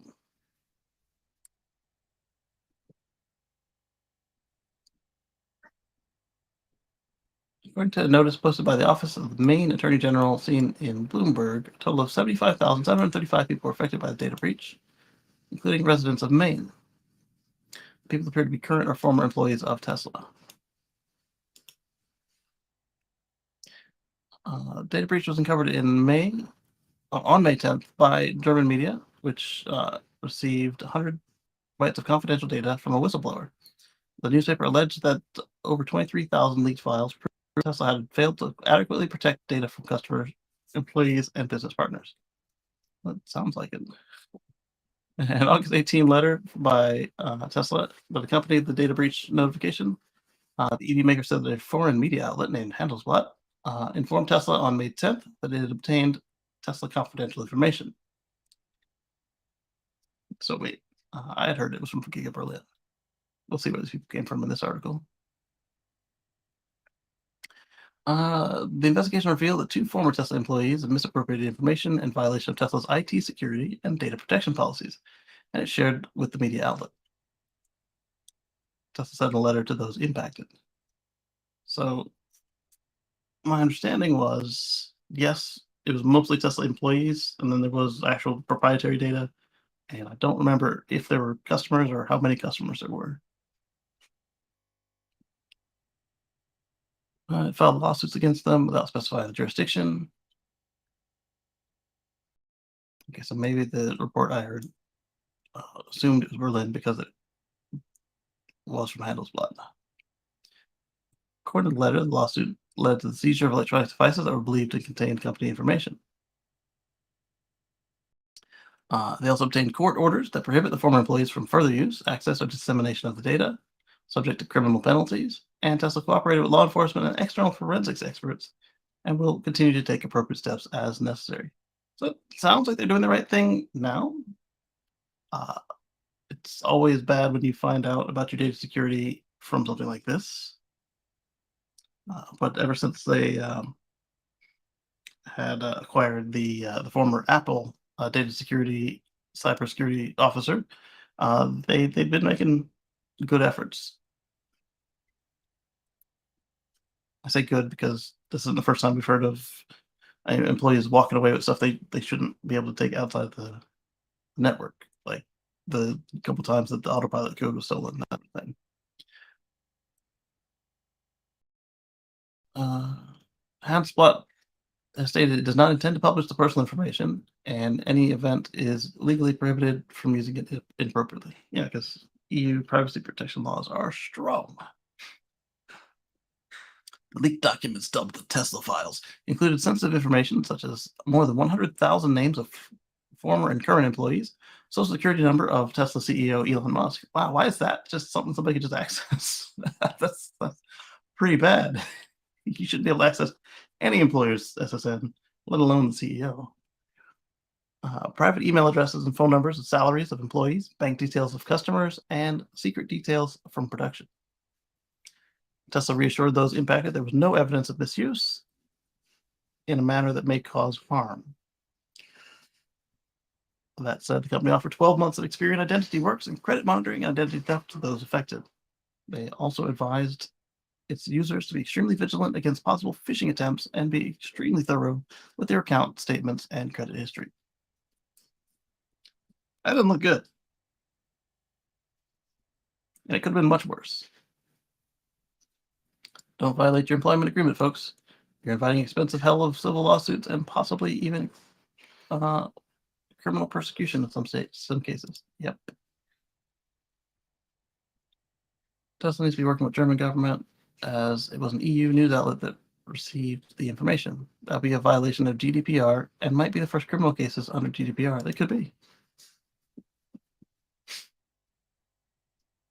The mention in the article of whistleblower may run smack dab into Tesla's claim of policy violation and misuse of information. Is this criminal or not? Does Elon have LifeLock? Secret details from production. Is so Tesla asserting not whistleblowing, but industrial espionage. Yeah, they kind of tend to do it that way, don't they?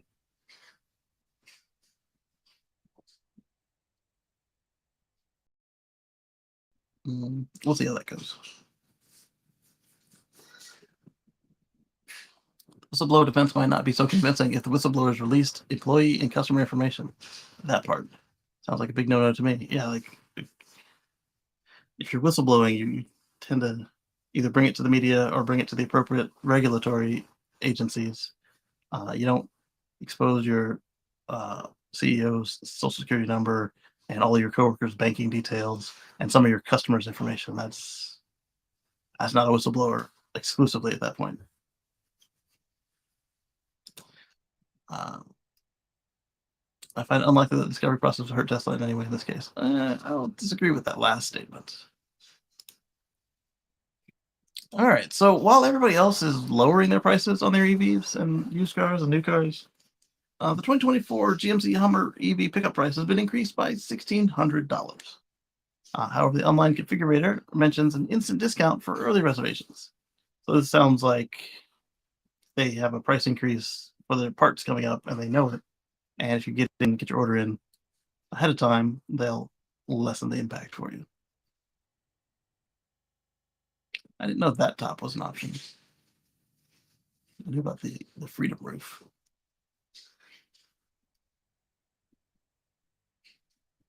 It's not our last Hummer story of the day.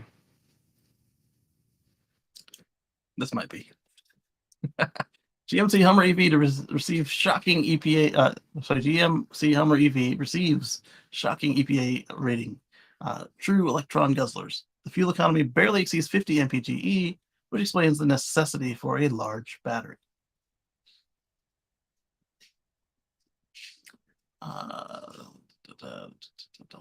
Appeared on the EPA's website for the first time, showing range and efficiency ratings. Interesting thing, because GM was estimating the pickup's range on its own. The company explained to us the initial pickup would not even get an EPA rating because it was classified as a heavy-duty pickup. So what is this current one classified as? As we understand, above a certain weight, there are different rules, just like with safety and crash test requirements. But surprisingly, we came across 2024 GMC Hummer EV pickup and GMC Hummer EV SUV on the EPA's website. Both vehicles have two ratings, one with standard 22-inch wheels and one with 18-inch wheels and 35-inch mud terrain tires. Combined range is 314 miles for the pickup, and the pickup with the mud terrain tires is 298 miles. And the EV SUV is also 314 miles, and with the tires is 298.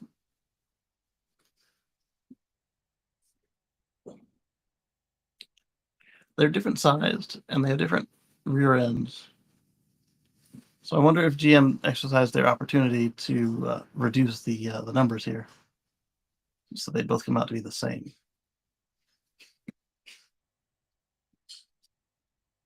EPA combined range numbers are the ones that GMC published for GMC Hummer EV SUV Edition 1 and 3X trims, equipped with a smaller battery, 20 modules compared to 24 in the Edition 1 and of the pickup. This would suggest that the versions with 20 battery modules are light enough to be included in the EPA ratings. Oh, there we go. So add 4 battery modules and they don't have to do it because it's heavier. The 3X trim comes standard with 20 battery modules. 24 battery modules are optional only in the case of the pickup. Interesting. So the pickup can get a little more range, and the SUV cannot. 53 and 50. So my 89 or 87, whatever it is, doesn't look so bad. It's getting bested by a Prius in some cases. Older Prius, but still Prius. GMC does not list the exact battery capacity on the website, but we heard that the 24 modules translates into a level of 205 kilowatt hours usable, while the 20 modules is roughly 170 kilowatt hours.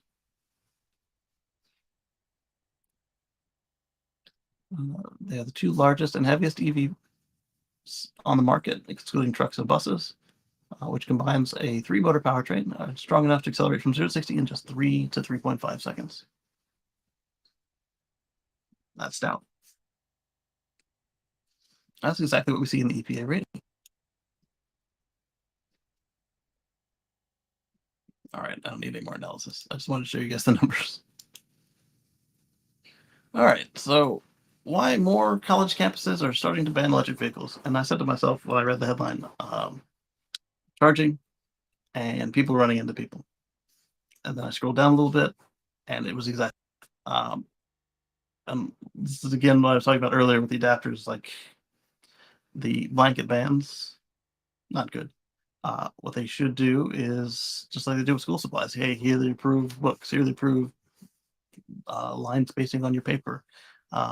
Here are the EV bikes that are allowed at the school, or here are the disapproved EV bikes at the school. I guess that'd be harder for them to do.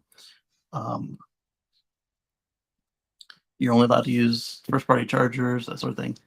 And the conclusion kind of comes to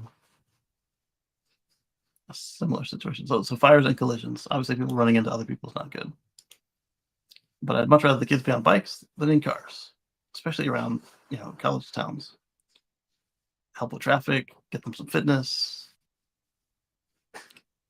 Here's a comment from Boston College administrators. In their letter, they said, in recent weeks, Boston College administrators have become increasingly concerned about the use of e-scooters and other electronic transportation devices on campus, especially in regard to the health and personal safety of riders, pedestrians, and building occupants. Singular. Many facility staff and students have reported near collisions and limited access to facilities because of the scooters, and recharging lithium ion batteries in such vehicles has resulted in numerous fires around the United States. Any of them on campus? Additionally, a number of BC students have suffered from injuries from e-scooter falls, and such accidents have caused serious injuries on college campuses across the country.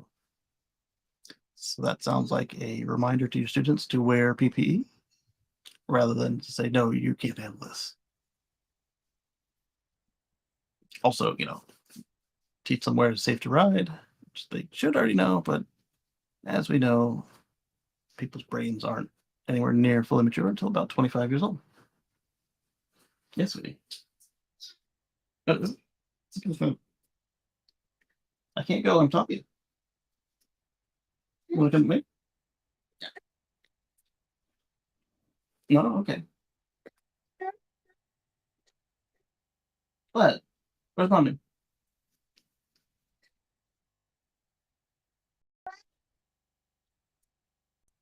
Did she fall asleep on you?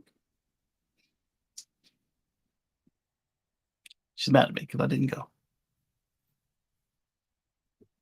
All right. Top comment by Rob Andrews. Classic closed-minded response to new technology. Ban it. 100%. I agree with infrastructure improvements to infrastructure problems and people solutions to people problems. Start with a dedicated bike lanes, dedicated charging spots for every dorm and building. Finds that fund enforcement and education. Yes. E-bikes are 100 times better than cars and offer hope to walkers increasingly sprawling campuses. It won't help the campus to stay small, but at least it means you don't need a car or ride a shuttle or a bus. You can just walk or ride a scooter or a bicycle. And why not an electric one? Is this part of the take? Okay, so electric's got a long take on this one. So we're just going to skim it. I think these kinds of heavy-handed regulations and blanket bans are an overreaction, doing more harm than good. I could spend all day linking studies that show tremendous benefits of e-bikes. I want to get to class faster, save money on public transit, and avoid rounding out with the freshman 15 all at the same time. Use an e-bike. I know that when I was in college, there were times when I couldn't physically get from one class to another in time due to the distance. Same here. I had to ride a bicycle, just a regular pedal bike. Um, I had two classes half a mile apart with 10 minutes to get there. Oh, I definitely want an e-bike for that. Well, that's runnable. Doing so with all your books and then navigating campus buildings makes it all impossible. Why? Because the school I went to get on campus with was in Florida. It's hot. With an e-bike, though, it would be a snap. And that's one of the many reasons why so many students have turned to e-bikes. It's the reason I did. This was back in 2009, and the next year I became the first person on campus with an e-bike. The first person in the city with an e-bike. So I'm not talking theoretically here. I've been the student in the trenches, and I know what a difference having an e-bike on campus makes for personal mobility. And it's not just about getting to class on time. Getting around the city when you don't own a car can be tough, but an e-bike makes both easy and enjoyable. I don't make light of the real safety concerns, but I think there's room for balanced solutions. Campuses can mandate that only UL-listed e-bikes are allowed on campus. The number of e-bikes fitting that list is growing every day, and it's easy to require students to show up at campus office with their ride to get a sticker on it. No parking sticker, don't bring your bike to campus. There you go. For hooligan riding, just find the hell out of them. College students are broke. I remember buying the $4.90 pizza that tasted like crap because the $5 halfway decent pizza across the street was more expensive. Put the fear of fines in the students. Getting caught riding on sidewalks or riding recklessly can be policed in a manageable solution. Hell, put a bounty on it. Let students take pictures of someone riding recklessly and text it to the campus police. I'd want video. Guess who, let's face it, usually aren't overburdened with solving the case of the century most of the time. Yeah. A $20 gift card to campus bookstore is a small price to pay to cut down on the few bad apples that ruin it for the responsible students just trying to mind their own business and safely run their business and ride safely to class. In summary, stop banning e-bikes, just incentivize safe, responsible e-bike use and punish rule breaking. That's how society works. Why not start college students on it in a few years early? And I don't know if we discussed this last week or if this is just a discussion I got stuck in. about an HOA that was banning um, e-bikes and scooters and skateboards. I have a feeling it was last week. We talked about it here. And so that was what got me in on this particular article, combined with the what happened with the Chargers. And this video here talking about the F-150 Lightning gone dark. This black edition, I don't know what they called it. They got rid of the fake charge board on the right, which was interesting.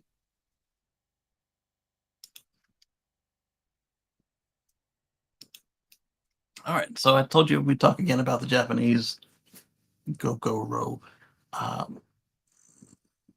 ripoff. Honda's still trying to make its swappable electric motorbike batteries a thing. The field of swappable batteries for motorbikes is booming, and Honda's trying to play catch up with its own design. They even look the same, except they're blue instead of green.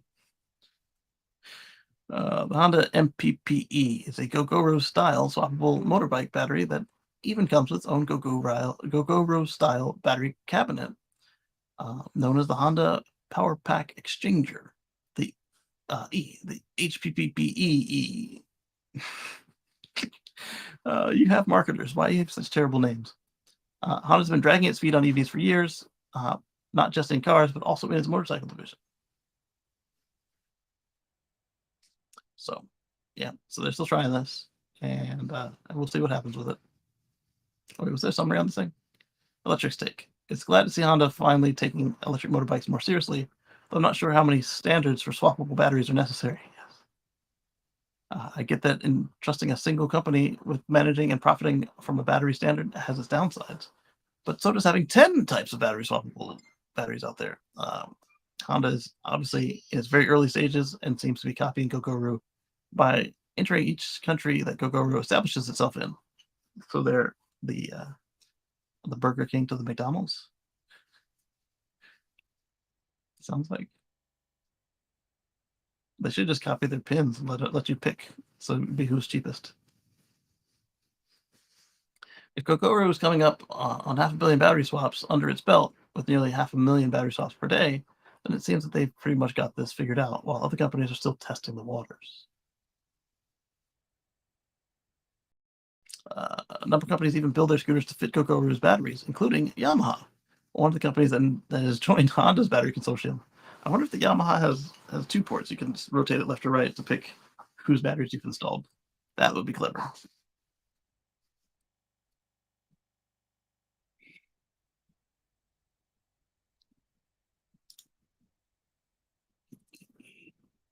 All right.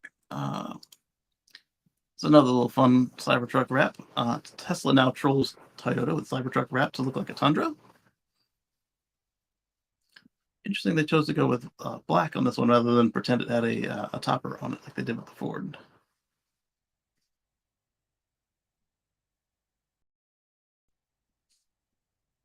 Hopefully this will have sound. Oh, excuse me. Oh wow, yeah, it does. That's funny.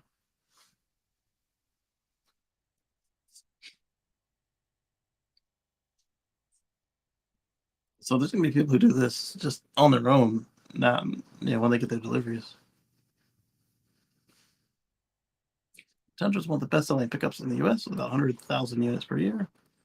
Uh, who do I think, or what do I think? That looks almost nothing like a Tundra. Yeah, it doesn't look as compelling as the F-150 Lightning version did.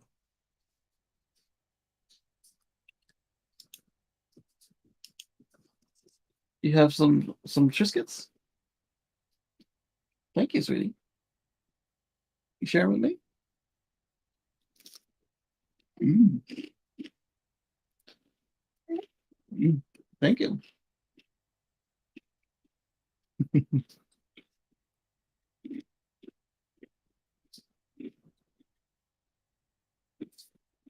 All right, let's see.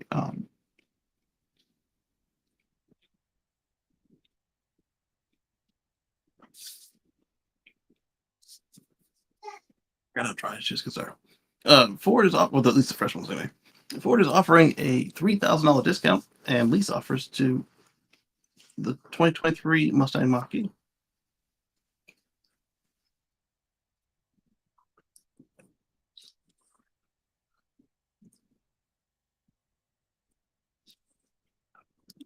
Don't need more than that. Because as you see, I don't clearly discuss every little price change, but I do like to save money, and I like to save you guys money, so why not?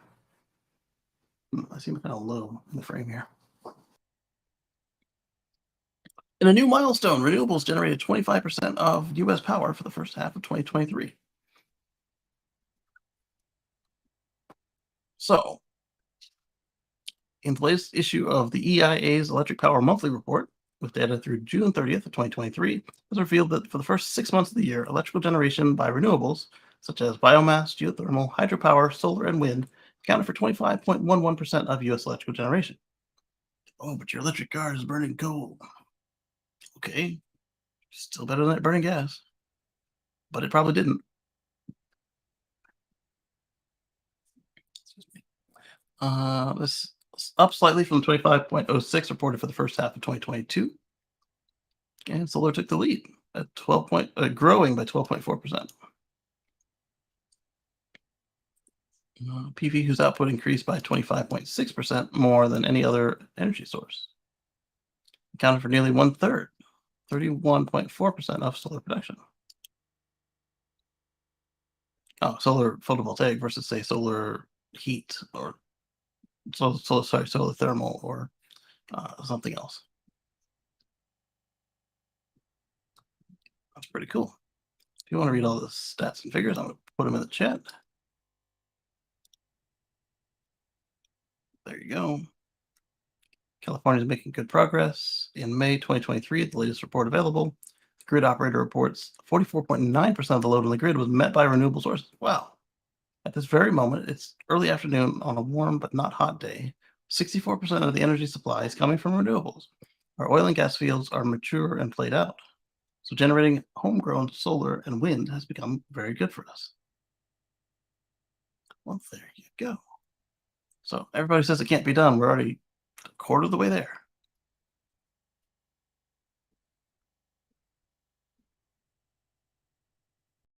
All right, so this one, we're going to go to X and take a look at this video. Watch Tesla's first supercharger V4 with tap and go payment at work.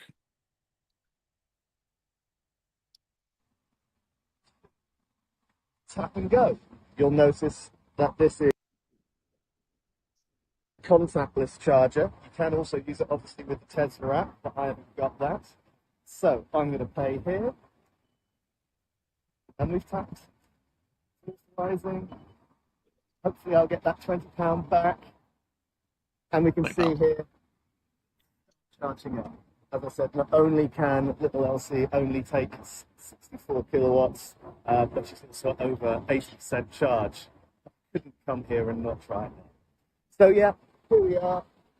Another Tesla supercharging network opened up to everybody and much closer to people living in London. Wonderful for the M25, and it's a lovely day. Thank you for Tesla for inviting us. There you go. So that's what it looks like when you don't need the app. And that's how easy it should be on the other folks' networks when you want to pay with your card.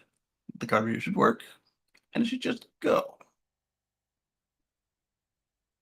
So it looks like Tesla is trialing this for when they might need it here in the States to get some of that federal money. I like this comment. I'm struggling to understand how being able to walk up to any charger, flash your card at it, and walk away is not the best way to do it.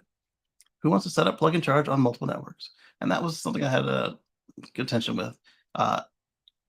You should be able to just set up plug and charge once, and it worked everywhere. It's not how it's designed, but that's the experience the customers want with plug and charge. The only half decent argument I've seen against it is that they are currently a weak point for reliability. To that I say, A, hasn't that really affected contactless payment terminals on other things? And B, if I can't get the card reader to work on any of the grid serve charges in the UK, ringing their helpline has led them to remotely enabling the charging session without payments 1 or 2 times. That's happened to me. Failing to charge is not often the card reader's problem, Normally, it's just poor low voltage engineering and network infrastructure and software, or using an indoor rated reader outdoors.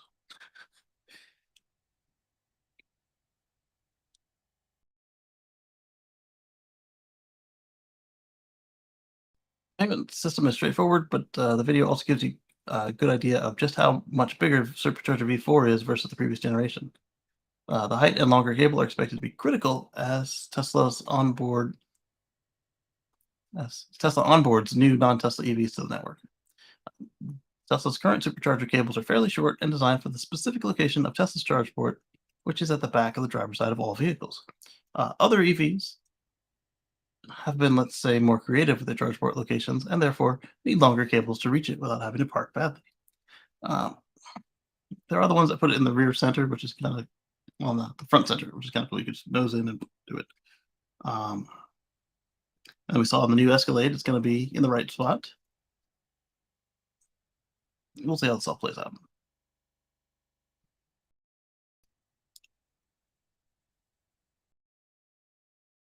Wallbox and Kia team up to try and bring bi-directional charging capabilities to EV9 owners. You know what? There was a whole bunch of stuff about the EV5 reveal. I conflated the two. I thought the EV5 was going to have this. I was wrong. Okay, let's see. Wallbox announced it's working with Kia to try and bring viable bi-directional charging to the homes of EV9 owners. We'll work with Wallbox's Quasar 2 EV charger, which describes itself as a creative advanced electric vehicle. And they announced they're working with EV9 drivers to give access to Quasar 2, offering potential for bi-directional charging. The question is it going to be AC bidirectional or DC bidirectional?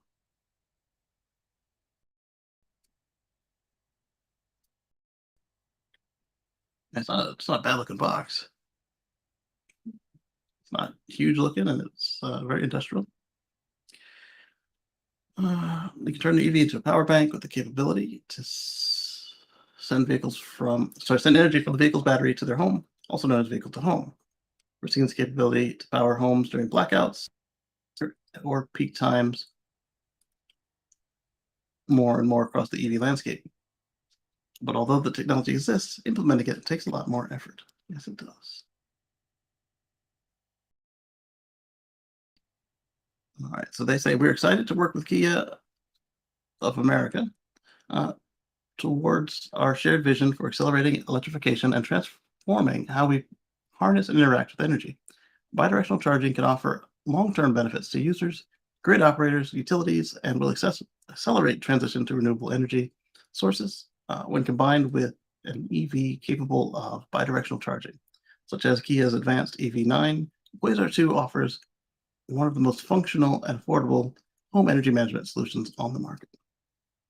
Here we go. Here's some stats. Second generation Quasar offers bidirectional charge rates up to 11.5 kilowatts.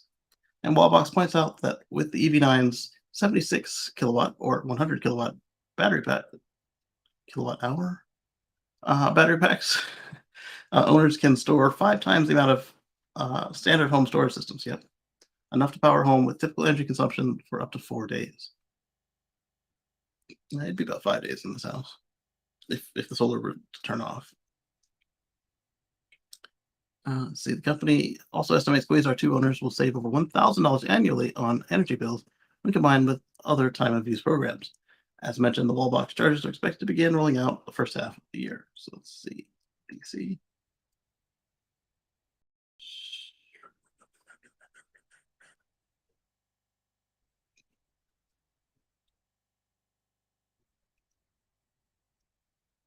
DC.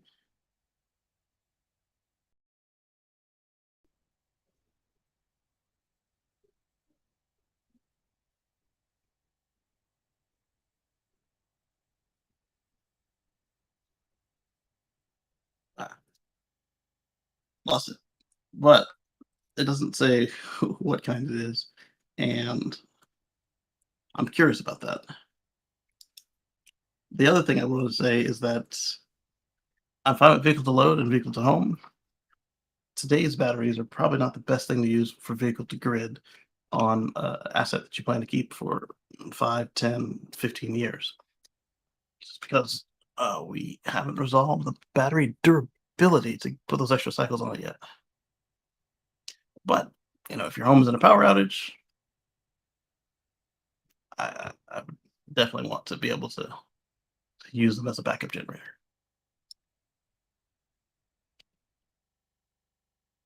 The supercharger network to become a $10 billion to $20 billion a year business, says Weedbush. So the analysts are figuring these things out. So they say when.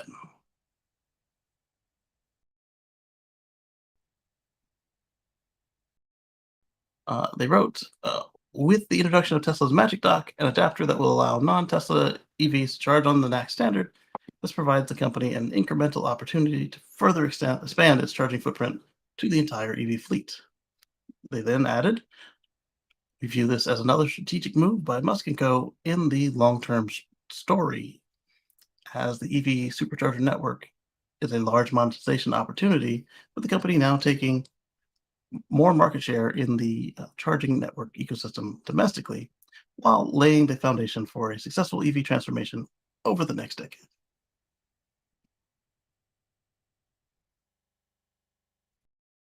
Maggie says many gas stations would be barely profitable without the attached convenience store. EV charging takes longer, is more likely to be for long trips, and more likely to coincide with a meal stop or something else that takes place at the same time as charging. So far, Tesla has left the business end of parking lots up to others. Unlike as with the early superchargers, more and more are in areas surrounded by nothing but the same fast food restaurants and no opportunities to do anything else. Instead, charging companies want to make a profit from the charging itself. Perhaps down the line, stores could validate a charging session the way that they do an hour of parking. That would be cool, actually. Or shopping centers could offer low-cost charging on their own, sponsored by local businesses to break even on a break-even basis. It's way too early to say how it will play out in the long run, but there's a lot of profit compared to the wholesale kilowatt-hour cost, and plenty of room for other creative ways for the competition. We don't need a near monopoly, and other charging companies can't make a profit without partnering with businesses, the way independent gas stations contract with oil companies.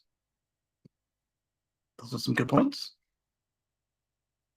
Like if every time you saw an EA, you knew that there was something like a Buc-ee's with clean restrooms. That's all I've noticed they're good for so far. I'm not hating on your Buc-ee's, but that's, as an EV owner, non-meat eater, what I get out of it is clean restrooms. There goes my phone. Dropped on the floor.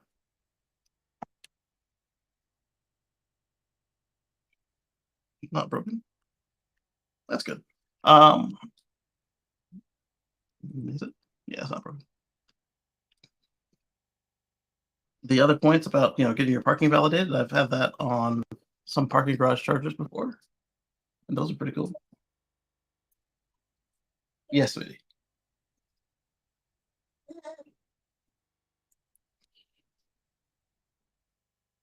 Yeah, so there's plenty of opportunity for charging, and like this guy, I don't want to see them become a monopoly, but I do, as a shareholder, want to see them make some money in charging. Electric says, I'd like to always point out that DC fast charging doesn't really replace gas station business, because most EV charging is going to be level 2 charging at home and businesses.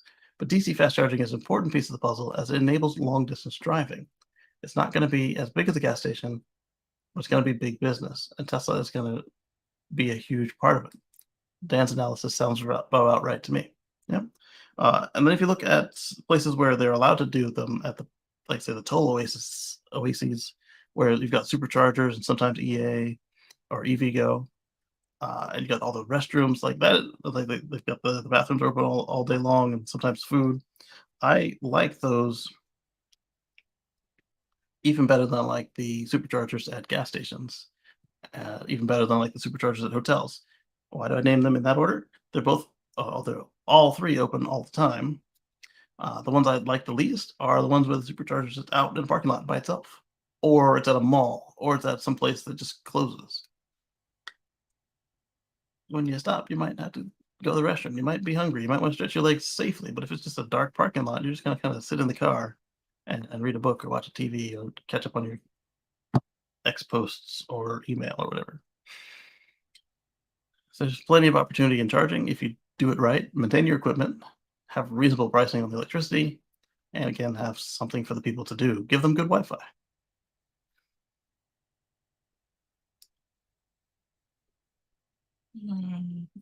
Autopilot probe is about to end. NHTSA hints at forcing changes on driver monitoring. I'm curious what that will involve, as my car can't driver monitor me, other than making sure I'm holding the wheel. And then you've got the non-legacy cars where they're watching you. That might be what the change that they want is. It's really important that drivers pay attention. It's also really important that driver monitoring systems take into account that humans overtrust technology. So we'll see what the government actually says when they finish. Electric's take.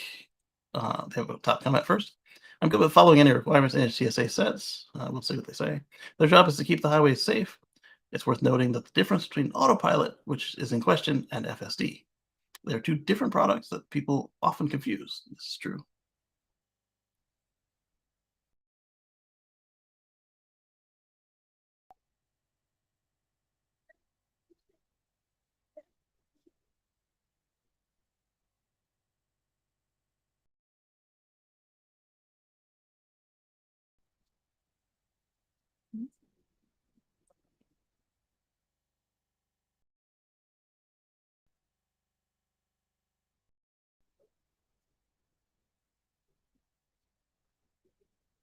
It was awful quiet. I wonder if she fell asleep on her. She's coming in just poking stuff she knows she's not supposed to touch. Let's see. They're two different products that people often confuse. Autopilot is basically adaptive cruise control and lane keep.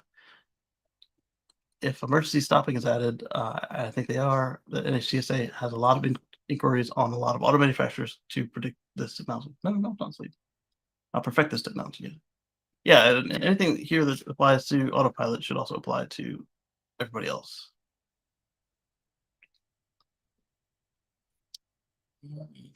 I've used autopilot and FSD since its launch. I've never lost a privilege due to 5 strikes. I've never even had 1 strike, although I have been put in autopilot jail for going too fast. Why am I going that fast? Don't forget the southeast and the west have higher speed limits, and so if you use speed as an evasive action, then it's very easy to go too fast. Especially if you're like in Texas, where the speed limit could be 85. Going 1 mile an hour over 85 would then put you in autopilot jail. They're getting ready to go for a walk. I've made multiple 15-mile trips in rush hour traffic without a failure. Most impressive is it's driving more like a human. I don't really think any of that has to do with what the probe's going to find. Moving on.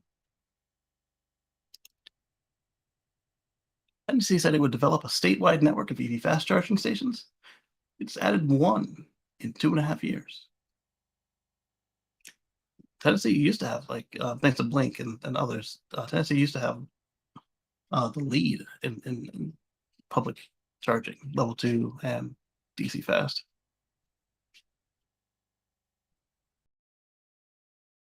Let's see, the Miami Beach Link Network announced a 2-year contract with TVA, the largest government-owned utility, to supply DC fast chargers and level 2 chargers for both public and commercial use.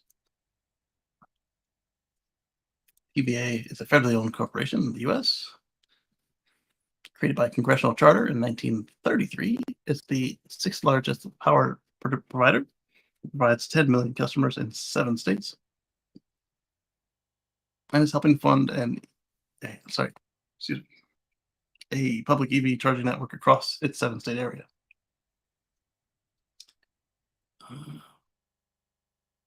Overall, this is great, apart from the fact that we're not sure how useful a 50 kilowatt DC fast charger is going to be. Also want to see how TVA's and Tennessee's progression has been going on its EV fast charging stations every 50 miles plan that I wrote about in February of 2021. As of March 2023, according to the Tennessee government website, there are only 25 DC fast charging locations operating in the Fast Charge Tennessee network that are open to all consumers and support both charging standards common to EVs. The program plans to add 40 new public charging stations. The website states that it plans to install 50 chargers across Tennessee. 2021, the existing network was made up of 24 fast chargers, and now the press release was in September 2022. The top comment is, a person thinking anything slower than 150 is pointless. Nobody wants to sit at a charger for an hour and a half unless eating dinner. They need to install 250 kilowatt plus chargers to be useful, and they need to be reliable and have 8 plus stalls per station. I don't think I disagree with that, unless you have a small battery like an Aptera and a high fuel efficiency like an Aptera, where 40 kilowatts would actually get you done in like 10 minutes, 20 minutes. State added one DC fast charger in 2.5 years. Why the pace? Yeah. It doesn't look good for them.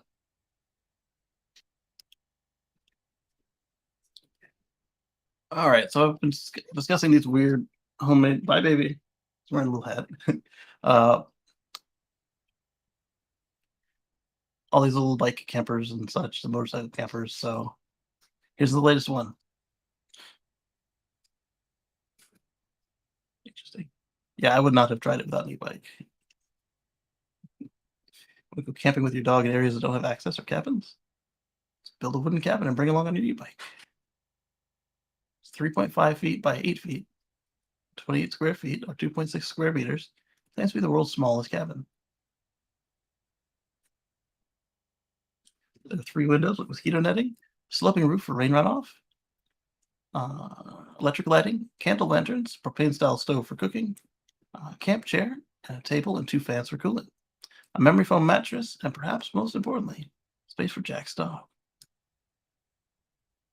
So there's one of the windows, and there's a view of the inside.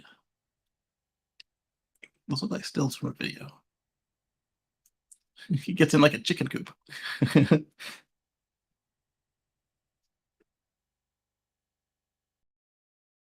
Yeah, so that's one of them feel-good stories. I'll open that to look at later.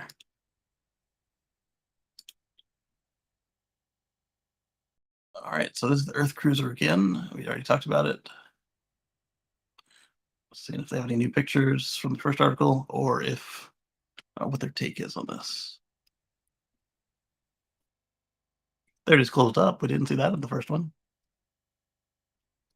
There's the solar. So that's why they only have what they have, because of the panels they used. That's the whole roof there. Another consideration, though, is the weight. If they're too heavy, then it would make it hard to do a manual pop-up. And if you made them electric pop-up, then that takes more engineering and consideration for what you're doing up there. Top comment. 605 watts peak. Solar will charge a 212 kilowatt hour battery in 350 hours of noonday sun. It's going to charge it all year, excluding charging losses and phantom drain. Given clouds, we may expect over a year of noon suns in Arizona, and most possibly never in most places in the US due to battery loss and current needed to run this computer. Might we, for example, expect black start problems after extended periods under snow? Well, yes. It might be big enough to supply the camper loads. You won't be driving home on it. And they never advertised that either. They advertised that it was for the use in the camper with the camper's 5 kilowatt hour battery. Let's see. Electric says, the Hummer's Earth Cruiser looks incredible inside and out. The amenities make adventuring anywhere a breeze. However, with the GMC Hummer EV being one of the least efficient EVs on the road today, it'll be interesting to see how the upfit impacts range, not positively. The added solar panels.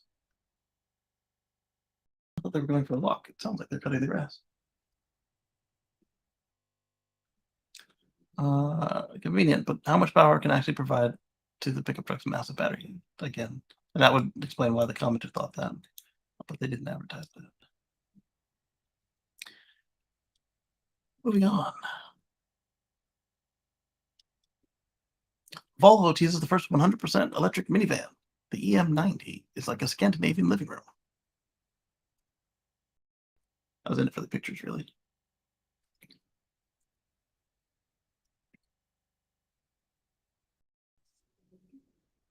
What we got here? Scandinavian living room. Pull out, and it is a minivan. Make room for life. All right, so did they do a clever? Was it the van the whole time? It was not. Look, they have this like couch, and then all this, and then those go away, and now you're in the van. Clever. I like it.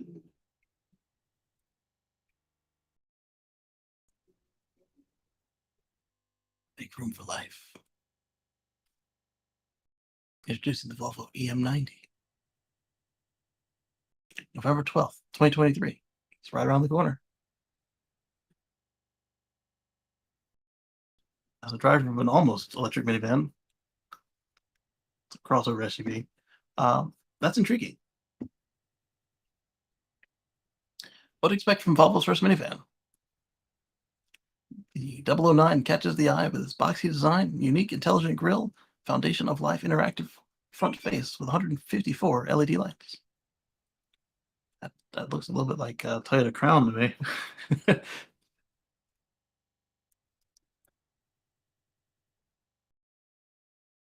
see. You can choose from 116 kilowatt hour battery pack with 436 miles or 700 kilometers of range, or you can opt for the 140 kilowatt hour battery with up to 510 miles or 822 kilometers of range. On what cycle? That's a very important question. Was what cycle? Because if it's on the Chinese cycle, that number is just hot air. If it's on the European cycle, we have to adjust it by up to 30%. If it's on the American cycle, then we have some idea what it is about, but again, still won't see that number.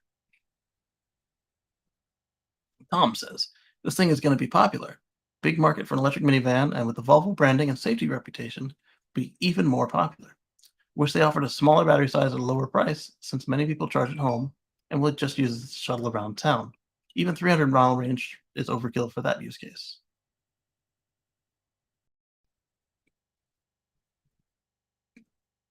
I wouldn't say overkill, but I can see somebody not using all of it. But I could also see some families using all of it. Like if you've got commute to work, and then you've got kids' activities, and then you got to pick up all the kids from their activities, and then you got to come back home.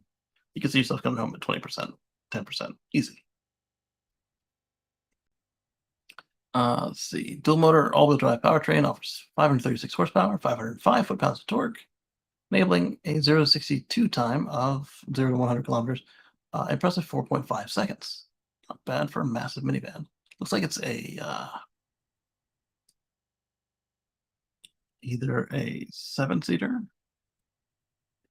6-seater. It's a 62 headrest, 2 headrests, 2 headrests. So that's a 6-seater, but I see them fitting 7 in there. What if they would do a 9? Because at first I thought this was a headrest, but it's a shoulder. Inside is designed like a penthouse, with massaging captain's chairs in the second row, premium material, 5-screen, a 15.4-inch touchscreen on the dashboard. I would think that the bigger screen should be in the second row. Keep them munchkins entertained. A 10.5-inch screen for the gauge cluster, and a 15.6-inch ceiling-mounted screen for the second row. I guess that's not bad. 15.6 and 15.4. The Zeekr 009 is also loaded with the latest in safety connectivity tech, including Zeekr OS and advanced computing and sensing hardware. More information is expected to be unveiled or revealed over the next few months, leading up to Volvo's first electric minivan official debut in November. Check back for more info, and we shall. Tesla has now received approval for 2 virtual power plants in Texas, of which we talked about last week, where some folks got themselves a nice positive $100 power bill, thanks to the heat wave. about all I have to say to that. This electric kayak is an e-boat that's really an e-bike in disguise. It's kind of cool looking.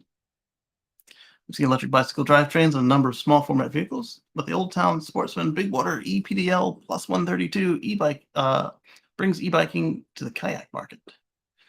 It's basically a pedal assist system for a kayak, even though it also offers a pedals-free operation that effectively turns it into a tiny electric boat. 13.4 foot or 4-meter Old Town Sportsman Water EPDL Plus 132 is effectively a pedal kayak. There you go.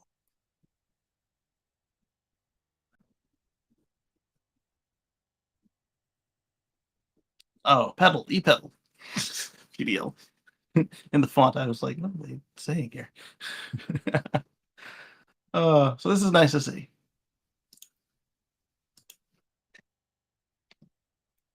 What China's electric bike charging stations can teach us all. Oh, I see. Covered electrical outlets, scooters, and bikes. Electric car stations are becoming ubiquitous across many cities in the US. But with e-bikes vastly outnumbering electric cars, should we also be considering charging stations for these more popular EVs? In the US, not the same way that we're doing EV charging stations. However, in the US, in urban cores and around college campuses and walkable cities, absolutely.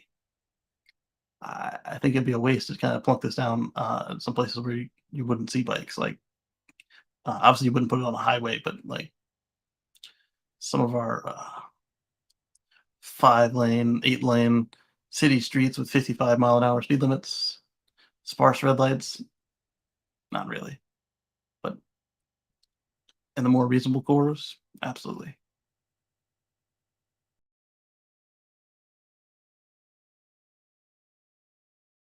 Oh yeah, adapters and everything for you. Neato.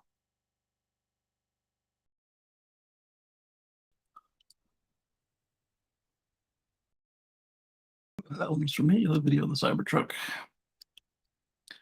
This one we talked about earlier with the IRO receiving street legal certification, or at least completing their test. This one says that they've completed it.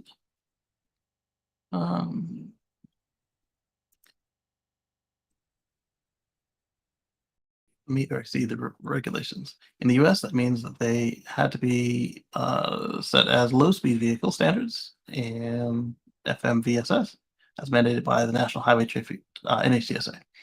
Canada uses similar regulations set out by Canadian Motor Vehicle Safety Standards, so the CMVSS.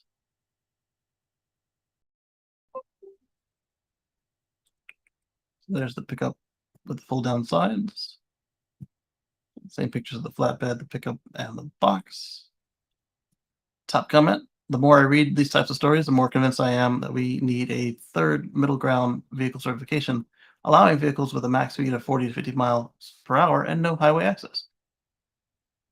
I agree, because our low-speed vehicles are quite restrictive, kind of like for golf carts and stuff.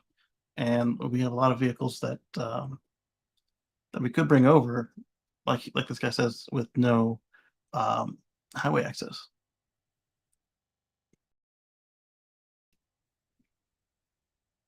Mini truck overloaded, 300 pounds max load. Yeah.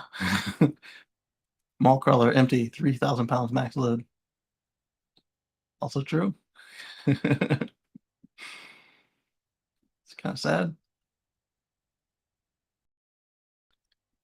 Moving on. That was also for me. It's about Tesla and X and their bill.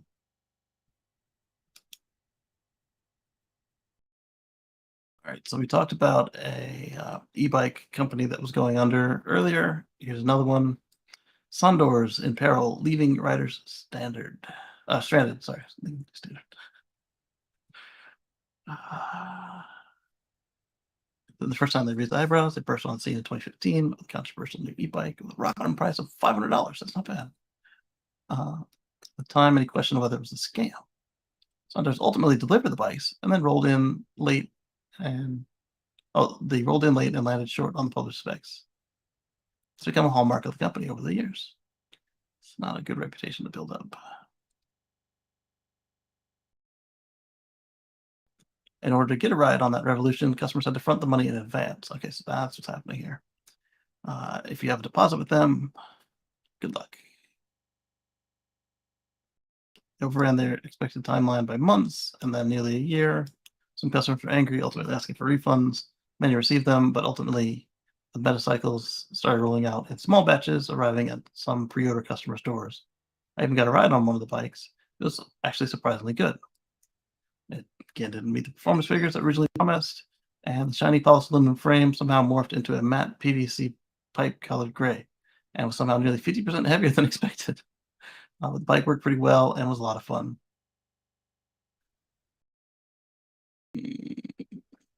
As they continued to take orders but drag their feet on shipments, customer anger grew. More riders began demanding refunds, many of which had waited nearly 2 years at that point. So this is a Kickstarter sounding style company. They lost a fire sale on motorcycles.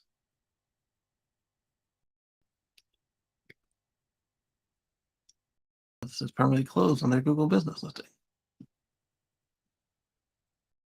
The store can't accept payments right now, so their payment provider shut them out.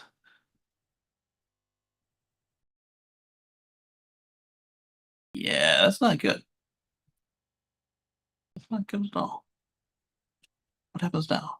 Johnny says, hopefully the big boys like Yamaha, Honda, Kawasaki, or reputable bicycle companies like Trek, Schwinn, Giants, Specialized, etc. bring new or additional e-product to the market so people can feel safe knowing they will get support on their purchases. Imagine the waste that will be created when Sundoors goes belly up. So much for environmentally friendly transportation. What a black eye to the industry and those that fight hard to support it. Their fate is not yet sealed. If any e-bike company can dance its way out of impending financial doom, it's them. Uh, no one has more experience at it. But on the flip side, we've never seen them dance this close to midnight, and the music is getting very close to going out. Without being able to reach anyone for comment, it is impossible to say exactly what is going on or just how rocky the company's footing currently is.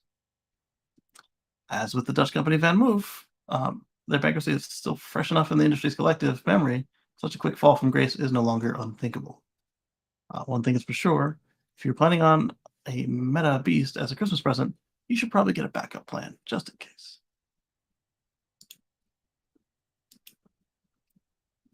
Kia is reviving their affordable Mini Ray EV, Kia's first electric car. Look at that cute little thing. Look how much room there is. It's incredible. Hopefully they have more pictures of this thing. It was introduced in December of 2011, close relative to the gas-powered Ray CUV, and it's 50 kilowatt electric motor, 16.4 kilowatt hour lithium-ion battery. So it had the same size battery as my Volt, but it was smaller and lighter, so it probably could go further on the battery. The Ray, well, it wasn't as aerodynamic though. The Ray offered up to 86 miles on a full charge. Although that may not seem like much today, many EVs offering well over 300 miles range, the minicar was designed for domestic city travel.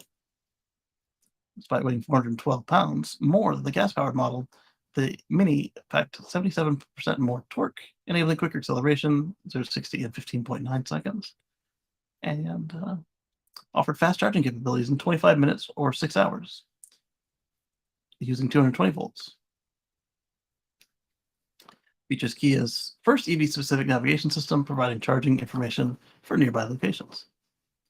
Isn't that cute?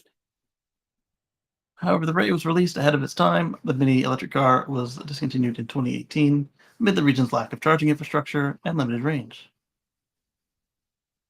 I want another picture of that where the door was all open with the people inside. That was kind of cool looking. That's all we get. Sourced by Kia. Looks like they folded down the seat.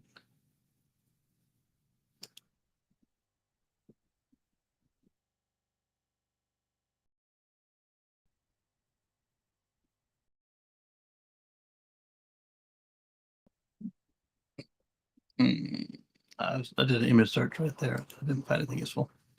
Trying to get a bigger picture of that. Well, who doesn't like a comeback or a sequel? The movie studios love it. Tesla changes its solar strategy and lays off workers and bets on certified installers. We covered this on the Tesla Life, I believe, and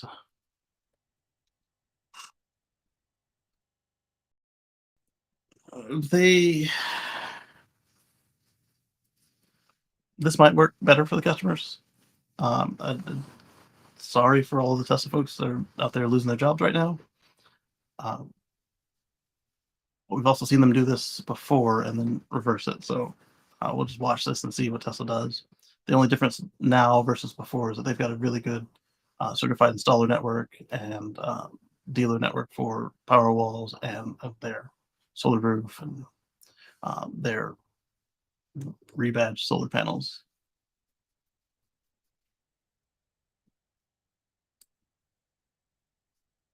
I guess they still make their own solar panels, but most of the ones that they installed were using somebody else's stuff, unless it was the solar roof. It looks like outside of the actual energy storage hardware, Tesla wants real energy product to be software, VPPs, and Tesla Electric. It's an important shift in strategy for Tesla. Top comment was, what about their strategy of increasing prices after customers sign a contract? Is that policy still in place? Well, I would say no, because if they are no longer fulfilling contracts, then they won't do that. He says you can't trust a company that will do that. Yeah, that was a mess.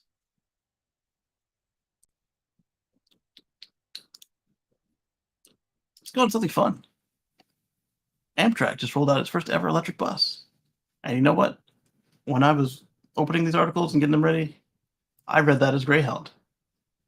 Amtrak is even more interesting to have an electric bus because they're the train company. Amtrak has replaced a diesel-powered bus on the Pacific Northwest Cascades route with an electric bus, or its first electric bus, I should say. Amtrak has partnered with the Washington Department of Transportation to roll out its new electric bus between Seattle and Bellingham, filling the gap between the morning and evening trains on the Cascades route. It uses buses all over the U.S. to run throughway connecting services, which are scheduled to connect with Amtrak trains. Well, there you go. This looks like, is it a Van Hool? Or an ABB? What do they'll say? This layout is not unfamiliar to me. It is a Van Hool, that's why. It's a CX45E. It has a 660 kilowatt hour Proterra lithium ion battery system and 260 miles of range. It's owned by coach operator MTR Western and can make the nearly 200-mile round trip on a single charge. The charging hub, which features ABB EV chargers at MTR Western Seattle facilities, where the petroleum tanks used to be stored. Okay, so that explains why it doesn't really say Amtrak on it. The company is evaluating other routes within the national network for EVs and alternative fuels. MTR Western President Jeremy Boltzeff has said the future is electric, and we are committed to delivering carbon-free intercity and group transportation throughout the Pacific Northwest. And we consider the collaboration on this route to be a transformational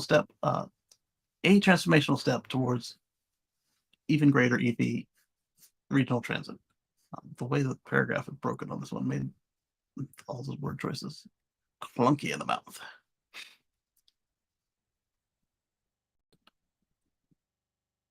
All right, and then we've got another e-bike story. Unfortunately, another not so fun one. 90% chance of theft causes insurer to cancel plans for one type of e-bike. The Royal Dutch Touring Club, ANWB, the largest cycling association in the Netherlands, has announced that it will no longer insure fat tire bikes due to their extremely high chance of theft. Yikes. They are some of the more popular ones around here. This is a beach town. Netherlands is seen as the bicycling capital of the world, not just due to the high rate of cycling, but thanks to the country's bike-first legislation and city design. There are more bicycles than people in Netherlands, and cycling in cities is much more common than driving cars. Let's see. The problem is that e-bikes have also turned into prime targets for bike theft. And in Amsterdam, your chance of a fat tire bike being stolen is 90%.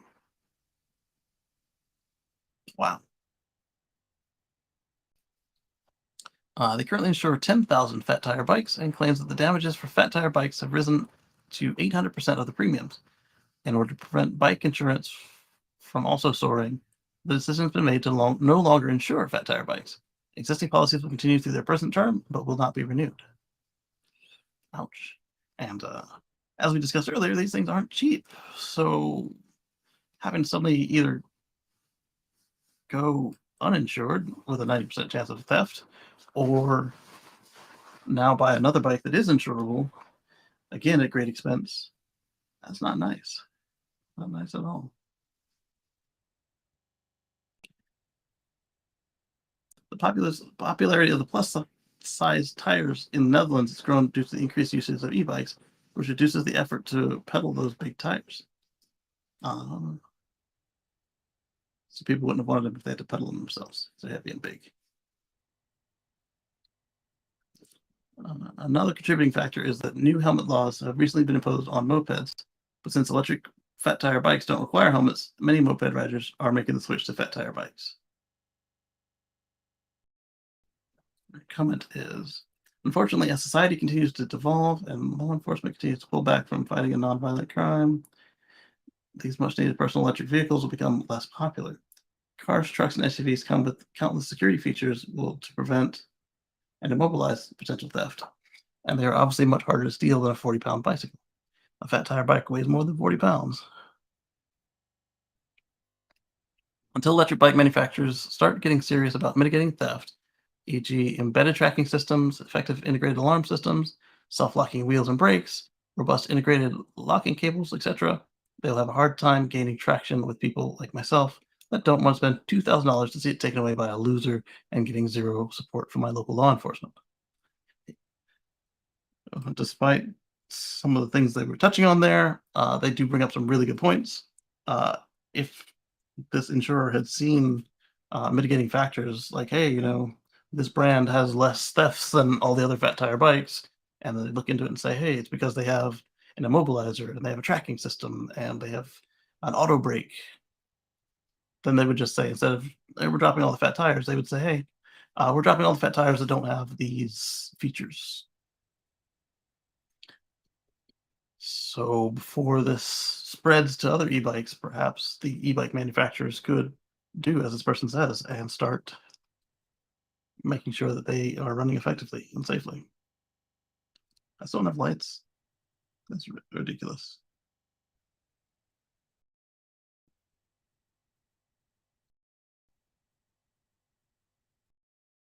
Electrics take. Let's see. Bike insurance is much less common in North America, but it does exist. Many people can use their homeowners or renters insurance to cover their bike. More worrisome would be just how prevalent the bike theft is turning out to be. A 90% chance of theft is mind-blowing. I'm not sure over what period of time that's considered, but either way, it makes you think about carrying a second lock and throwing a tracker on your bike. I'm more careful after my last e-bike was stolen. Yeah, so with that, I want to thank all of you for your time coming through and watching and commenting along with us. I want to thank our channel members and any patrons for your monetary support, and appreciate you. So we'll catch you on the flip side.